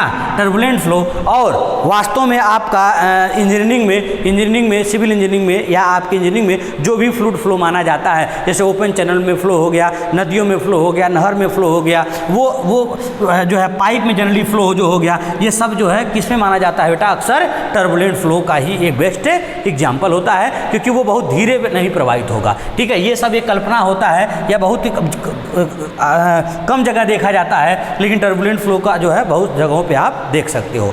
तो क्या परिभाषा दोगे टर्बुलेंट फ्लो की? जब कहीं फ्लूइड फ्लो जब कहीं कोई फ्लूइड इस प्रकार तीव्र गति से फ्लो करता है कि उसके सभी पार्टिकल एक दूसरे के मार्ग को इंटरसेक्ट करते हैं, अर्थात वो जिगजैग मोशन में मूव करता है, तो इस तरह का जो फ्लो होता है वो आपका कहलाता है कौन सा फ्लो? Turbulent flow. और इसका बेस्ट एग्जांपल क्या कहोगे कि सिविल इंजीनियरिंग में जितने भी प्रवाह होते हैं वो जनरली जो होते हैं आपके कौन से होते हैं? Turbulent flow. या प्रैक्टिकली में एक्चुअली में जितने फ्लूइड फ्लो होते हैं वो सब कौन से होते हैं? Turbulent flow. जैसे पाइप फ्लो होता है, ओपन चैनल फ्लो ले सकते हो, ये सब प्रवाह क्या होंगे? टर्बुलेंट फ्लो के एग्जाम्पल होंगे। अब इन दोनों में एक और बेसिक डिफरेंस, चाहे वो पाइप फ्लो ही हो रहा हो, वो भी लेमिनार हो सकता है, वो टर्बुलेंट हो सकता है, या दोनों मिक्स हो सकता है। इसको समझने के लिए एक छोटा सा जो है आपका एक और तरीका लेते हैं, जैसे इन दोनों में डिफरेंस कर सकते हैं। ठीक है, तो किसके द्वारा हम लोग डिफरेंस करते हैं कि वह फ्लो लेमिनार है कि टर्बुलेंट है? तो जब इसकी बात आती है तो आप लोग एक डायमेंशनलेस, एक बीमाहीन संख्या जिसका नाम पढ़े होंगे रेनॉल्ड नंबर। ठीक है, रेनॉल्ड नंबर, यानी जहाँ कहीं भी जो है लेमिनार फ्लो और टर्बुलेंट फ्लो में न्यूमेरिकल तरीके से डिफरेंस पता करना होता है तो वहाँ पर हम रेनॉल्ड नंबर का प्रयोग करते हैं। तो पूछे रेनॉल्ड नंबर क्या होता है? कहेंगे यह एक बीमाहीन संख्या होती है, एक डायमेंशनलेस जो है नंबर होता है, जो आपका किसका रेशियो होता है? जो इनर्शिया फोर्स और विस्कस फोर्स, इसके बारे में हम डिटेल बताएंगे आपको। इनर्शिया फोर्स और विस्कस फोर्स का रेशियो होता है, और जब इसको प्रूफ करते हैं बेटा, हम इसकी प्रूफिंग में आपको बताएंगे कि ये आता है rho V D upon mu, rho V D upon mu, याद रखिएगा। ठीक है, या आप इसको क्या लिख सकते हो यहीं पर? V D upon nu. Nu कहाँ हुआ? जहाँ न्यू की जगह पे क्या लिखे हैं? न्यू की जगह पे म्यू अपान रो, यानी इसी रो को नीचे ले आते म्यू के नीचे आ जाएगा। तो हम आप पढ़े होंगे इस न्यू को हम लोग क्या कहते हैं? काइनेमेटिक विस्कोसिटी, और म्यू को क्या बोलते हैं? Dynamic viscosity. इसके बारे में हम लिख देते हैं, जहाँ रो डेंसिटी ऑफ लिक्विड,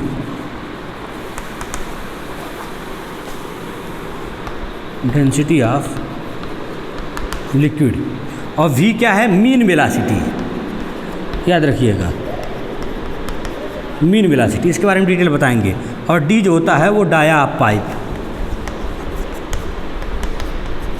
और म्यू जो होती है वो डायनेमिक विस्कोसिटी, पॉइज, जिसका यूनिट पॉइज होता है सीजीएस में, और जो न्यू होता है ये है आपका काइनेमेटिक विस्कोसिटी।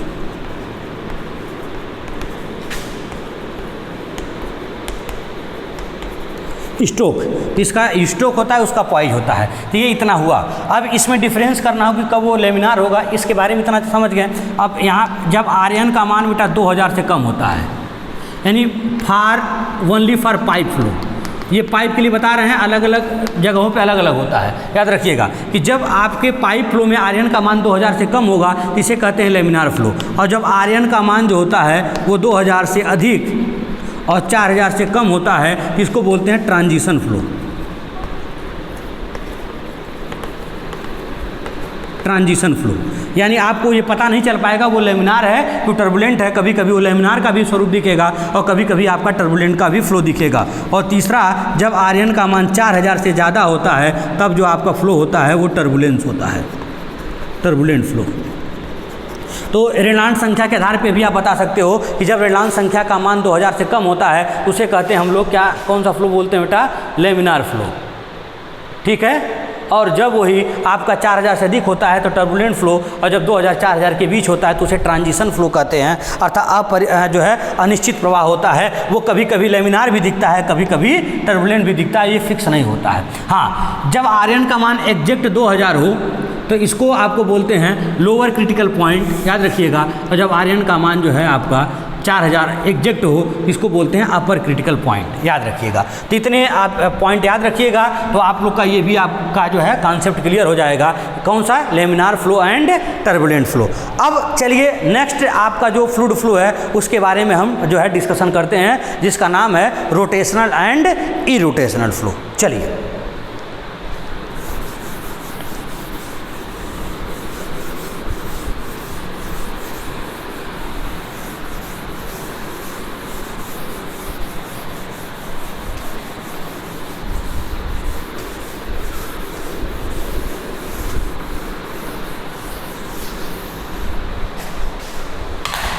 चलिए तो अगला देखिए आपका 5वां है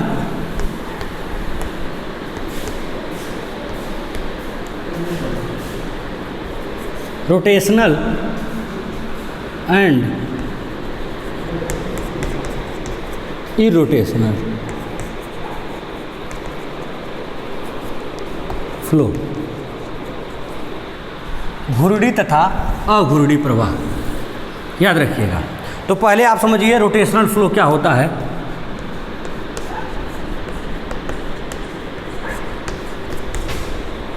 रोटेशनल फ्लो, घुर्डी प्रवाह कहते क्या है, जब कोई, इसकी डिफिनीशन हम बताते हैं, जब कोई फ्लूइड स्ट्रीम लाइन के अलोंग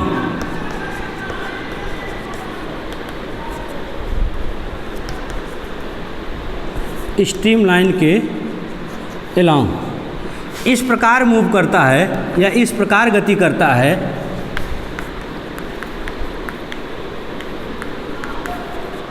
ठीक है, स्ट्रीम लाइन के अलोंग इस प्रकार गति करता है कि उसके पार्टिकल अपने सेंटर ऑफ मास के परितः मूव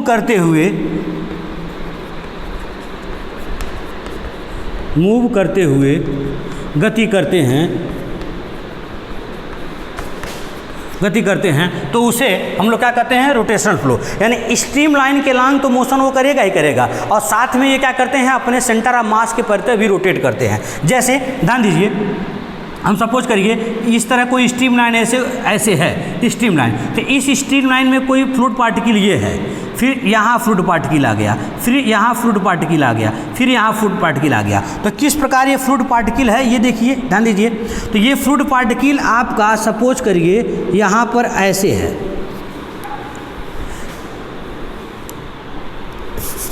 ध्यान दीजिएगा, इस तरह है। तो यहाँ कोई फ्लूइड पार्टिकल है ये, और इस फ्लूइड पार्टिकल कुछ इस तरह है यहाँ, और जब यहाँ पर यही मूव कर गया तो फ्लूइड पार्टिकल कुछ इस तरह हो जाए, इस तरह हो जाए। जब यहाँ फ्लूइड पार्टिकल आया तो हो सकता हो आपका ये इस तरह हो जाए आपका, यानी ये फ्लूइड पार्टिकल अपने सेंटर ऑफ मास के परितः भी रोटेट कर रहा है, याद रखिएगा। ये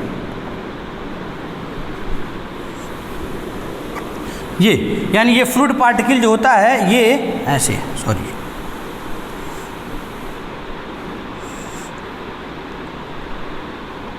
ये ऐसे हो जाए जी, ठीक है, और ये ऐसे भी हो जाए, और ये जो है ऐसे भी हो जाए, मतलब ये फ्लूइड पार्टिकल अपने भी सेंटर ऑफ मास के प्रति ऐसे रोटेट करता रहे। इस तरह ये फ्लूइड पार्टिकल का ये ऐसे है, फिर ये इधर आए तो यहाँ पर आपका तो ये ऐसे हो जाए, फिर यहाँ आए ऐसे आए तो फिर ये ऐसे हो जाए, ऐसे ये चेंज होता रहे। याद रखिएगा फ्लूइड पार्टिकल अपने भी सेंटर ऑफ मास के प्रति ये रोटेट करता रहता है, इसे कहते हैं रोटेशनल फ्लो। जैसे इसका बेस्ट एग्जाम्पल है, जैसे आप लिख सकते हो यहाँ पर फोर्स वर्टेक्स फ्लो, यानी जो फोर्स वर्टेक्स फ्लो होता है एक तरह का रोटेशनल फ्लो के श्रेणी में ही इसको रखा जाता है, यानी फोर्स वर्टेक्स फ्लो। या जैसे या एक और एग्जांपल ले सकते हो कि रोटेटिंग टैंक में फ्लूइड का फ्लो, यानी कहीं कोई टैंक है, याद रखिएगा, और इसमें कोई फ्लूइड ऐसे है, यानी इस टैंक को मूव करा दे। तो जब टैंक को मूव करा देंगे, टैंक को, ये टैंक स्थिर नहीं है, तो टैंक जब मूव करेगा तो उसके अंदर लिक्विड भी मूव करने लगेगा। तो टैंक तो मूव कर रहा है, अर्थात पूरा फ्लूइड तो मूव कर रहा है, लेकिन उसके पार्टिकल भी अपने एक्सिस पे भी वो मूव करते हुए चल रहे हैं, अपने सेंटर ऑफ मास के प्रति है। तो कहेंगे जब कोई फ्लूइड स्ट्रीमलाइन के अलॉन्ग इस प्रकार गति करता है कि उसके पार्टिकल जो होते हैं अपने सेंटर ऑफ मास के प्रति भी गति करते हैं, तो इस तरह का फ्लो जो होता है रोटेशनल फ्लो होता है। और रोटेशनल फ्लो को एक तरह का किसके अंदर रखते हैं? फोर्स वर्टेक्स फ्लो के अंदर रखते हैं। और एग्जांपल लिख सकते हैं, किसी घूमते हुए टैंक में जो लिक्विड की गति होती है वह कहलाती है आपका कौन सा फ्लो? Rotational flow. क्लियर हुआ? अब हम आपको बताते हैं इरोटेशनल फ्लो। यहीं पे लिख सकते हैं इरोटेशनल फ्लो। हाँ, तो इरोटेशनल फ्लो का भी परिभाषा आप लिख सकते हैं, चूँकि जो है मिटाना नहीं चाहिए था, चलिए कोई बात नहीं। कि जब कोई फ्लूइड फ्लो किसी स्ट्रीम लाइन के एलांग, यानी यहाँ भी स्ट्रीम लाइन के एलांग ही गति करेगा, किसी स्ट्रीम लाइन के एलांग गति कर रहा हो, लेकिन वह फ्लो उसका जो फ्लूइड पार्टिकल है अपने सेंटर ऑफ मास के प्रति मूव न करते हुए वो किसी अन्य एक्सिस के अबाउट मूव करता है, यानी ये अपने सेंटर ऑफ मास के प्रति मूव न करके किसी अन्य एक्सिस के अबाउट मूव करता है, तो उसे हम लोग कहते हैं इरोटेशनल फ्लो। जैसे इरोटेशनल फ्लो को हम किसके अंतर्गत रखते हैं? इसको कहते हैं फ्री वॉर्टेक्स फ्लो, यानी इरोटेशनल फ्लो जो होता है वो आपका होता है फ्री वॉर्टेक्स फ्लो के अंतर्गत रखा जाता है। इसके बारे में भी हम डिटेल में आपको पढ़ाएंगे इसी चैप्टर में, लास्ट में आपको बताएंगे वॉर्टेक्स फ्लो के एनालिसिस कराएंगे आपको।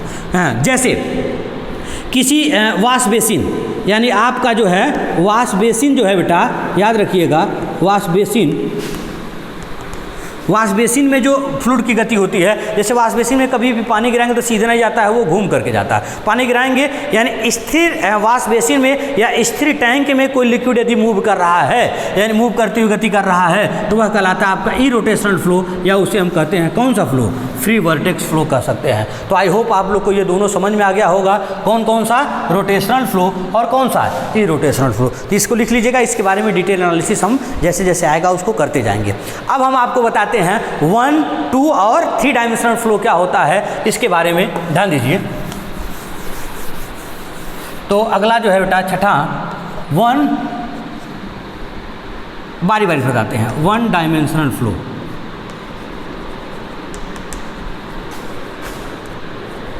मैथमेटिकली बता देते हैं, ध्यान दीजिएगा। जब u बराबर fx हो और v बराबर 0 हो और w बराबर भी 0 हो, अर्थात केवल x डायरेक्शन में गति मिले, y और z डायरेक्शन में वेलोसिटी का मान क्या हो? 0 हो। यानी जब कोई फ्लूइड का पार्टिकल या कोई फ्लूइड किसी एक समय में किसी पर्टिकुलर एक ही डायरेक्शन में मूव करता है, तो वह कहलाता है आपका 1 डायमेंशनल फ्लो। जैसे एक सीधे पाइप में जो फ्लूइड का फ्लो होता है, यह आपका कहलाता है आपका कौन सा?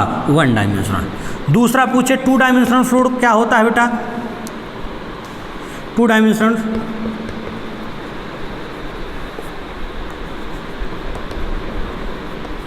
फ्लो, तो आप ये लिख सकते हैं जब u बराबर f(x,y), यानी u का भी मान कुछ न कुछ मिले और v का भी मान कुछ न कुछ मिले, बस समझिएगा। या आप कह सकते हैं u और w मिले, v न मिले, मतलब कोई दो वेलोसिटी का मान मिले और तीसरे वाले डायरेक्शन की वेलोसिटी का मान क्या हो? 0 हो, तो इस तरह का वेलोसिटी होता है 2 डायमेंशनल फ्लो। 2 डायमेंशनल फ्लो का एक एग्जांपल आप लिख सकते हो कि दो स्थिर प्लेटों के बीच, यानी दो प्लेट हैं स्थिर, इनके बीच जो होती है फ्लूइड का जो मोशन होता है वो 2 डायमेंशनल होता है। या किसी एक प्लेट पर जो फ्लूइड का फ्लो होता है, सरफेस पे जो फ्लूइड का फ्लो होता है जिसकी हाइट बहुत कम होती है, वह आप कह सकते हो किसी प्लेट पर फ्लूइड फ्लो होता है, वो 2 डायमेंशनल फ्लो होता है। और जब 3 डायमेंशनल फ्लो की बात करते हैं 3 dimensional fluid flow, 3 dimensional fluid flow. 3 dimensional की जब बात करते हैं बेटा तो हम कहते हैं U का भी मान होगा, V का भी मान होगा और W का भी मान, तीनों डायरेक्शन में फ्लूइड फ्लो का मान होगा। ठीक है, तो जब तीनों डायरेक्शन में लिक्विड फ्लो करेगा, ठीक है, एक्स वाई जेड तीनों वेलोसिटी कुछ ना कुछ होगा, तो हम कहेंगे वो फ्लूइड फ्लो जो होता है वो 3 डायमेंशनल है। ये भी आपका आएगा जगह जगह न्यूमेरिकल जब लगाएंगे तो आपको देखना है कि कहाँ 1 डायमेंशनल फ्लो है, कहाँ 2 डायमेंशनल फ्लो है, याद रखिएगा। ठीक है, तो इस तरह का फ्लो एग्जाम्पल आप लिख सकते हो। किसी नदी में फ्लो यानी ओपन चैनल की बात कर लें, ओपन चैनल में जो फ्लूइड फ्लो होता है, ठीक है, नदियों में फ्लो, नालों में फ्लो, इस तरह का जो फ्लूइड फ्लो होता है बेटा वो वास्तव में आपका कौन सा फ्लो होता है? 3 डायमेंशनल फ्लो होता है। अब आपके 2 तरह के फ्लो बचे हैं, उसको भी न्यूमेरिकली हम बता देते हैं, जिसके बारे में बाद में हम जो है आपको डिटेल उसका एनालिसिस कराएंगे। तो इन सब की ज़रूरत इस चैप्टर में है, बाकी उन दोनों की ज़रूरत इस चैप्टर में नहीं है जो आगे बताने जा रहे हैं। इन ऑब्जेक्टिव के पॉइंट ऑफ व्यू से वो इंपॉर्टेंट है, तो ध्यान दीजिए कौन कौन सा है।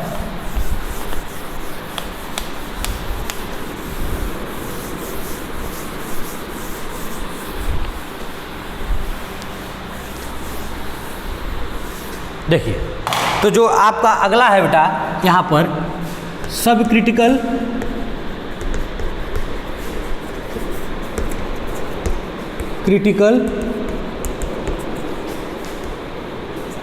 And super critical flow. ठीक है, ये हम जब ओपन चैनल आपको पढ़ाएंगे तो वहाँ पे इसके बारे में हम डिस्कशन करेंगे। तो देखिए इन सब का जो एनालिसिस होता है वो फ्रॉड नंबर के आधार पर, ठीक है, फ्रॉड नंबर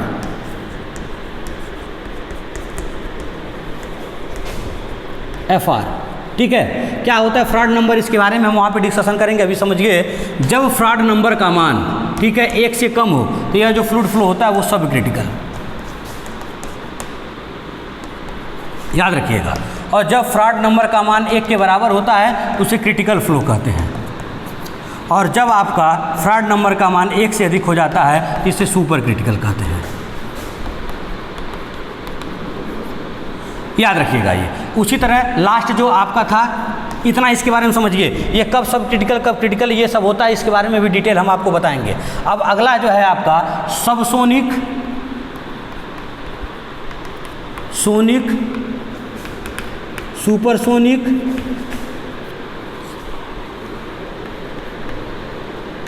और हाइपरसोनिक, इन सब के बारे में आप ध्यान से समझिए। तो पहला जो है आपका सबसोनिक क्या होता है, इन सब का जो एनालिसिस होता है वो मैक नंबर के आधार पर है, याद रखिएगा। मैक नंबर के आधार पर हम लोग करते हैं। जब मैक नंबर का मान, यम का मान जो होता है 1 से कम हो, याद रखिएगा, तो ये सब सोनिक फ्लो होता है। ये बात है, ये छोटा छोटा ऑब्जेक्टिव आपसे पूछता है। जब 1 से अधिक हो, या 1 के बराबर हो, तो ये क्या होता है? सोनिक फ्लो होता है। और जब यम का मान 1 से अधिक 6 से कम होता है, 6 से कम, याद रखिएगा, 1 से अधिक 6 से कम, तो सुपरसोनिक। और जब 6 से अधिक हो जाता है यम का मान तो इसे बोलते हैं हाइपरसोनिक फ्लो। ठीक है, तो ये आपके जितने भी टाइप्स ऑफ फ्लूइड फ्लो हैं उनका हमने आपको एग्जाम के पॉइंट ऑफ व्यू से एनालिसिस करा दिया है। ठीक है, इतने तरह के फ्लूइड फ्लो जो है आपके एग्जाम में पूछे जाएंगे। और बाकी रहा इन दोनों का सवाल, इन दोनों के बारे में डिटेल अध्ययन करेंगे। क्योंकि यहाँ पे फ्लूइड फ्लो का अध्ययन हो रहा था तो हम यहीं पे इन दोनों के बारे में हम हल्का सा इंट्रोडक्शन दे दिए, जिससे आपका ऑब्जेक्टिव आपका सॉल्व हो जाएगा। बाकी डिटेल एनालिसिस आगे हम बताएंगे। ठीक है, तो अभी तक आप लोगों ने क्या क्या पढ़ा बेटा? हाइड्रोकाइनेमेटिक क्या होता है? हाइड्रोकाइनेमेटिक का जो एनालिसिस होता है 2 अप्रोच से करते हैं, एक लैग्रेंजियन अप्रोच और एक यूलरियन अप्रोच। ये दोनों समझ में आ गया कि नहीं? सबसे पहले इन दो देखें। और फिर हाइड्रोकाइनेमेटिक से संबंधित छोटी छोटी डिफिनीशन थी। पाथ लाइन क्या है, स्ट्रीम लाइन क्या है, स्ट्रीम ट्यूब क्या है, स्ट्रीक लाइन क्या होता है, इन सब के बारे में बताया। और टाइप्स ऑफ फ्लूइड फ्लो। तो आई होप आप लोग को ये इतना इंपॉर्टेंट चीज़ आप लोग को समझ में आ गई होगी। ठीक है, अब आगे जो है हम आपको पढ़ाते हैं क्या? डिस्चार्ज। तो डिस्चार्ज के बारे में हम आपको बताते हैं, ध्यान दीजिए। ठीक है,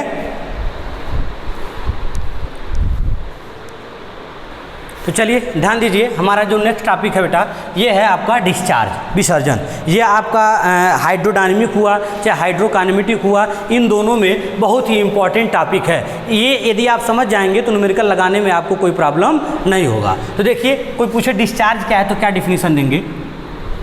किसी पाइप, किसी आरफिस, याद रखिएगा, पाइप, आरफिस या किसी चैनल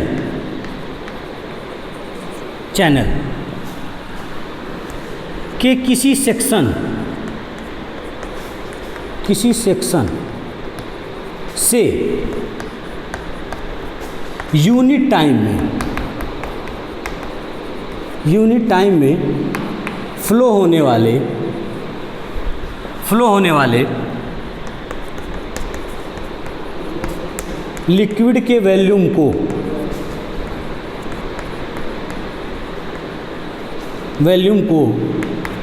ही डिस्चार्ज कहते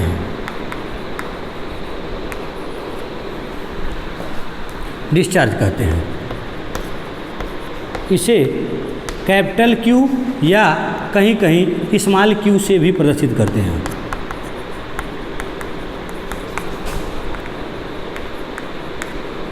अर्थात क्या सूत्र बनेगा इसका मैथमेटिकल? डिस्चार्ज बराबर वॉल्यूम अपॉन टाइम।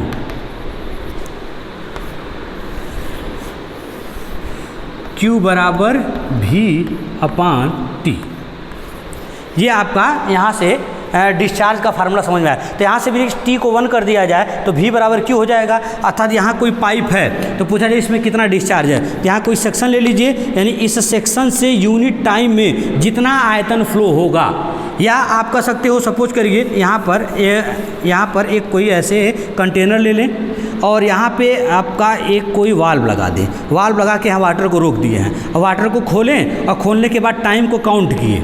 T बराबर 0 से कुछ समय तक लगा और यहाँ से पानी निकल करके इसमें इकट्ठा हुआ। तो जितना पानी इकट्ठा हुआ उसका आयतन मेजर कर लें और उस आयतन को इकट्ठा होने में कितना टाइम लगा वो ले लें। तो वॉल्यूम अपॉन टाइम से भी हम पता कर सकते हैं यहाँ का डिस्चार्ज कितना है। तो याद रखिएगा, यानी आपका कि यूनिट टाइम में प्राप्त जो वॉल्यूम होता है उसे ही हम लोग क्या कहते हैं? डिस्चार्ज कहते हैं। तो आई होप आप लोग को समझ में आ गया होगा कि डिस्चार्ज क्या होता है। अब इसका यहीं पे यूनिट पूछ ले कि इसका यूनिट क्या है, तो आप क्या परिभाषा देंगे इसका यूनिट का? ये वॉल्यूम और ये टाइम। वॉल्यूम का क्या होता है? लीटर, और इसका होता है आपका सेकेंड। तो इसका हम लिख सकते हैं लीटर पर सेकेंड, यानी इसका जो हो जाएगा बेटा आपका लीटर प्रति सेकेंड, या इसका आपका मीटर क्यूब भी हो सकता है और प्रति सेकेंड, या आपका सेंटीमीटर क्यूब प्रति सेकेंड भी हो सकता है। यानी जो इसका डिस्चार्ज का यूनिट होता है यहाँ से देख के बताया जाए तो लीटर पर सेकेंड या मीटर क्यूब पर सेकेंड या सेंटीमीटर क्यूब पर सेकेंड भी हो सकता है, या इसको हम लोग क्यूमेक भी कहते हैं।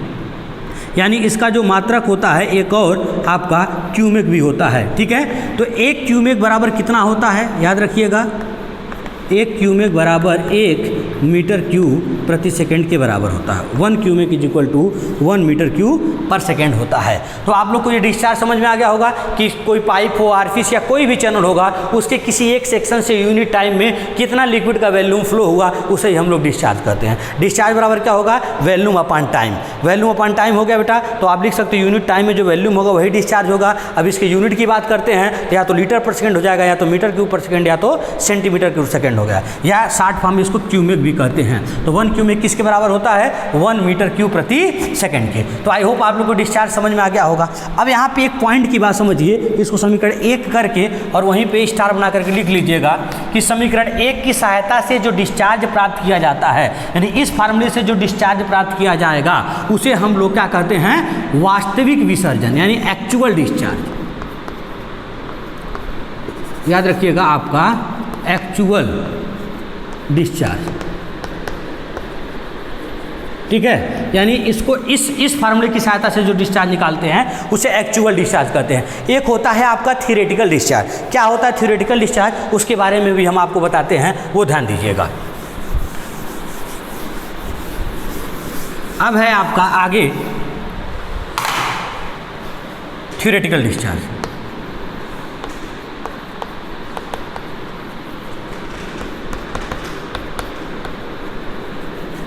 ठीक है। इसको हम लोग बोलते हैं सैद्धांतिक विसर्जन। ये वास्तविक विसर्जन है, सैद्धांतिक विसर्जन। तो कहते क्या है, जैसे कहीं कोई पाइप है, याद रखिए इस पाइप में कहीं कोई लिक्विड फ्लो हो रहा है, तो इस पाइप के क्रॉस सेक्शनल एरिया और यहाँ का जो मीन वेलासिटी है, यानी इस पॉइंट का जो मीन वेलासिटी है उसका भी मल्टीप्लाई कर दें, Q बराबर A इंटू V। यानी इस फार्मूले से जो डिस्चार्ज निकाला जाता है इसे हम लोग बोलते हैं थ्योरेटिकल डिस्चार्ज। क्यों इसको थ्योरेटिकल बोलते हैं बेटा, ये याद रखिएगा, क्योंकि इस सेक्शन पर हर जगह वेलासिटी का मान समान नहीं होता है। ऊपर वेलासिटी 0 होगा बाउंड्री के पास में, और बीच में इसकी वेलासिटी क्या होगी, मैक्सिमम होगी। तो वेलासिटी कुछ इस तरह वेरी करेगा, लेकिन हम लोग इसको वेलासिटी ऐसे मान लेते हैं। यानी मीन वेलासिटी मतलब हर एक सेक्शन पे हर जगह वेलासिटी का मान एक बराबर हो। तो इस फार्मूले से ज्ञात किए गए डिस्चार्ज को हम लोग कहते हैं कौन सा डिस्चार्ज, थ्योरेटिकल डिस्चार्ज। और Q बराबर V अपॉन टाइम, यानी किसी टाइम में कितना वॉल्यूम आपका वो स्टोर हुआ, वॉल्यूम अपॉन टाइम से जो डिस्चार्ज निकालेंगे ये कहलाएगा एक्चुअल डिस्चार्ज, और A इंटू V से जो निकालेंगे यह कहलाएगा आपका कौन सा डिस्चार्ज, थ्योरेटिकल डिस्चार्ज। ये बात दोनों समझ में आ गई है। बाकी यूनिट दोनों का सेम होता है। एक होता है डिस्चार्ज कोफिशिएंट,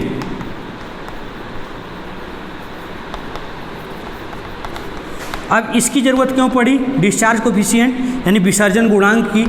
यदि हम देखिए, ध्यान दीजिए, हर जगह ये डिस्चार्ज हमारा निकाल पाना संभव नहीं है, लेकिन ज़रूरी है। यानी हर जगह निकालेंगे, लेकिन हर जगह ऐसे निकाल पाना संभव नहीं है। तो हम किसी पाइप में कोई लिक्विड फ्लो हो रहा है ऐसे, तो हम इस फार्मूले से क्या कर लें, थ्योरेटिकल डिस्चार्ज निकाल लें, और कुछ ऐसा पैरामीटर हमारे पास हो जिसकी सहायता से थ्योरेटिकल का मान पुट करके हम एक्चुअल प्राप्त कर लें। तो थ्योरेटिकल की सहायता से एक्चुअल प्राप्त करने के लिए हम लोग डिस्चार्ज कोफिशिएंट निर्धारित करते हैं। क्या होता है डिस्चार्ज कोफिशिएंट, याद रखिएगा, यह एक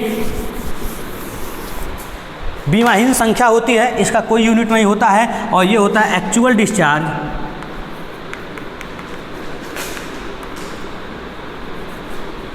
तथा थ्योरेटिकल डिस्चार्ज का रेशियो।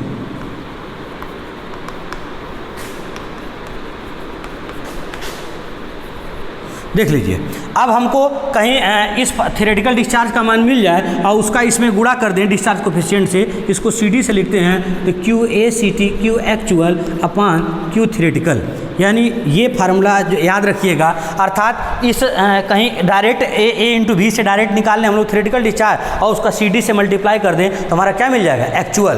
तो यहाँ से Q एक्चुअल का सूत्र आ गया आपका CD into Q theoretical. Q theoretical का फार्मूला क्या है बेटा, A इंटू V।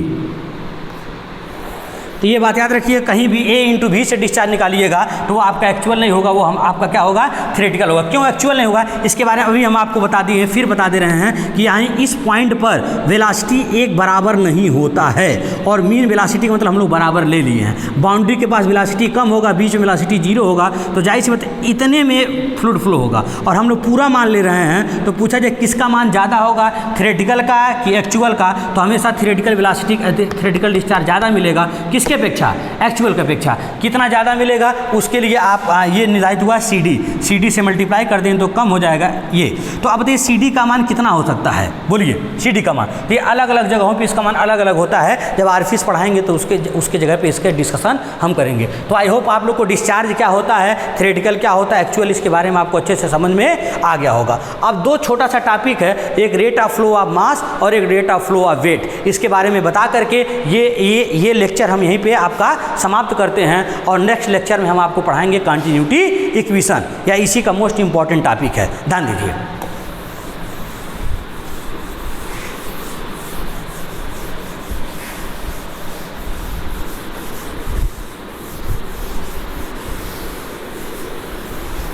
तो अगला देखिए, रेट ऑफ फ्लो ऑफ मास क्या होता है।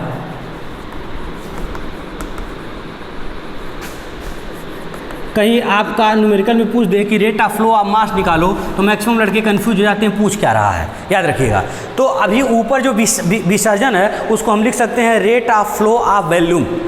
जैसे यहाँ पर rate of flow of mass और वही rate of flow of volume, तो हम कह सकते हैं यूनिट टाइम में किसी लिक्विड के फ्लो होने वाले मास को, यानी हम लोग कहते हैं रेट ऑफ फ्लो ऑफ मास, यानी मास अपॉन टाइम को ही, किसी लिक्विड के मास और टाइम के जो है रेशियो को ही हम लोग कहते हैं rate of flow of mass. तो मास का m अपॉन T हो गया, मास बराबर क्या होता है बेटा, डेंसिटी इंटू वैल्यू और अपॉन टाइम, और अभी वैल्यू अपॉन टाइम को क्या लिखते हो, डिस्चार्ज। तो रो इंटू क्यू, यानी इसी को हम लोग कहते हैं rate of flow of mass.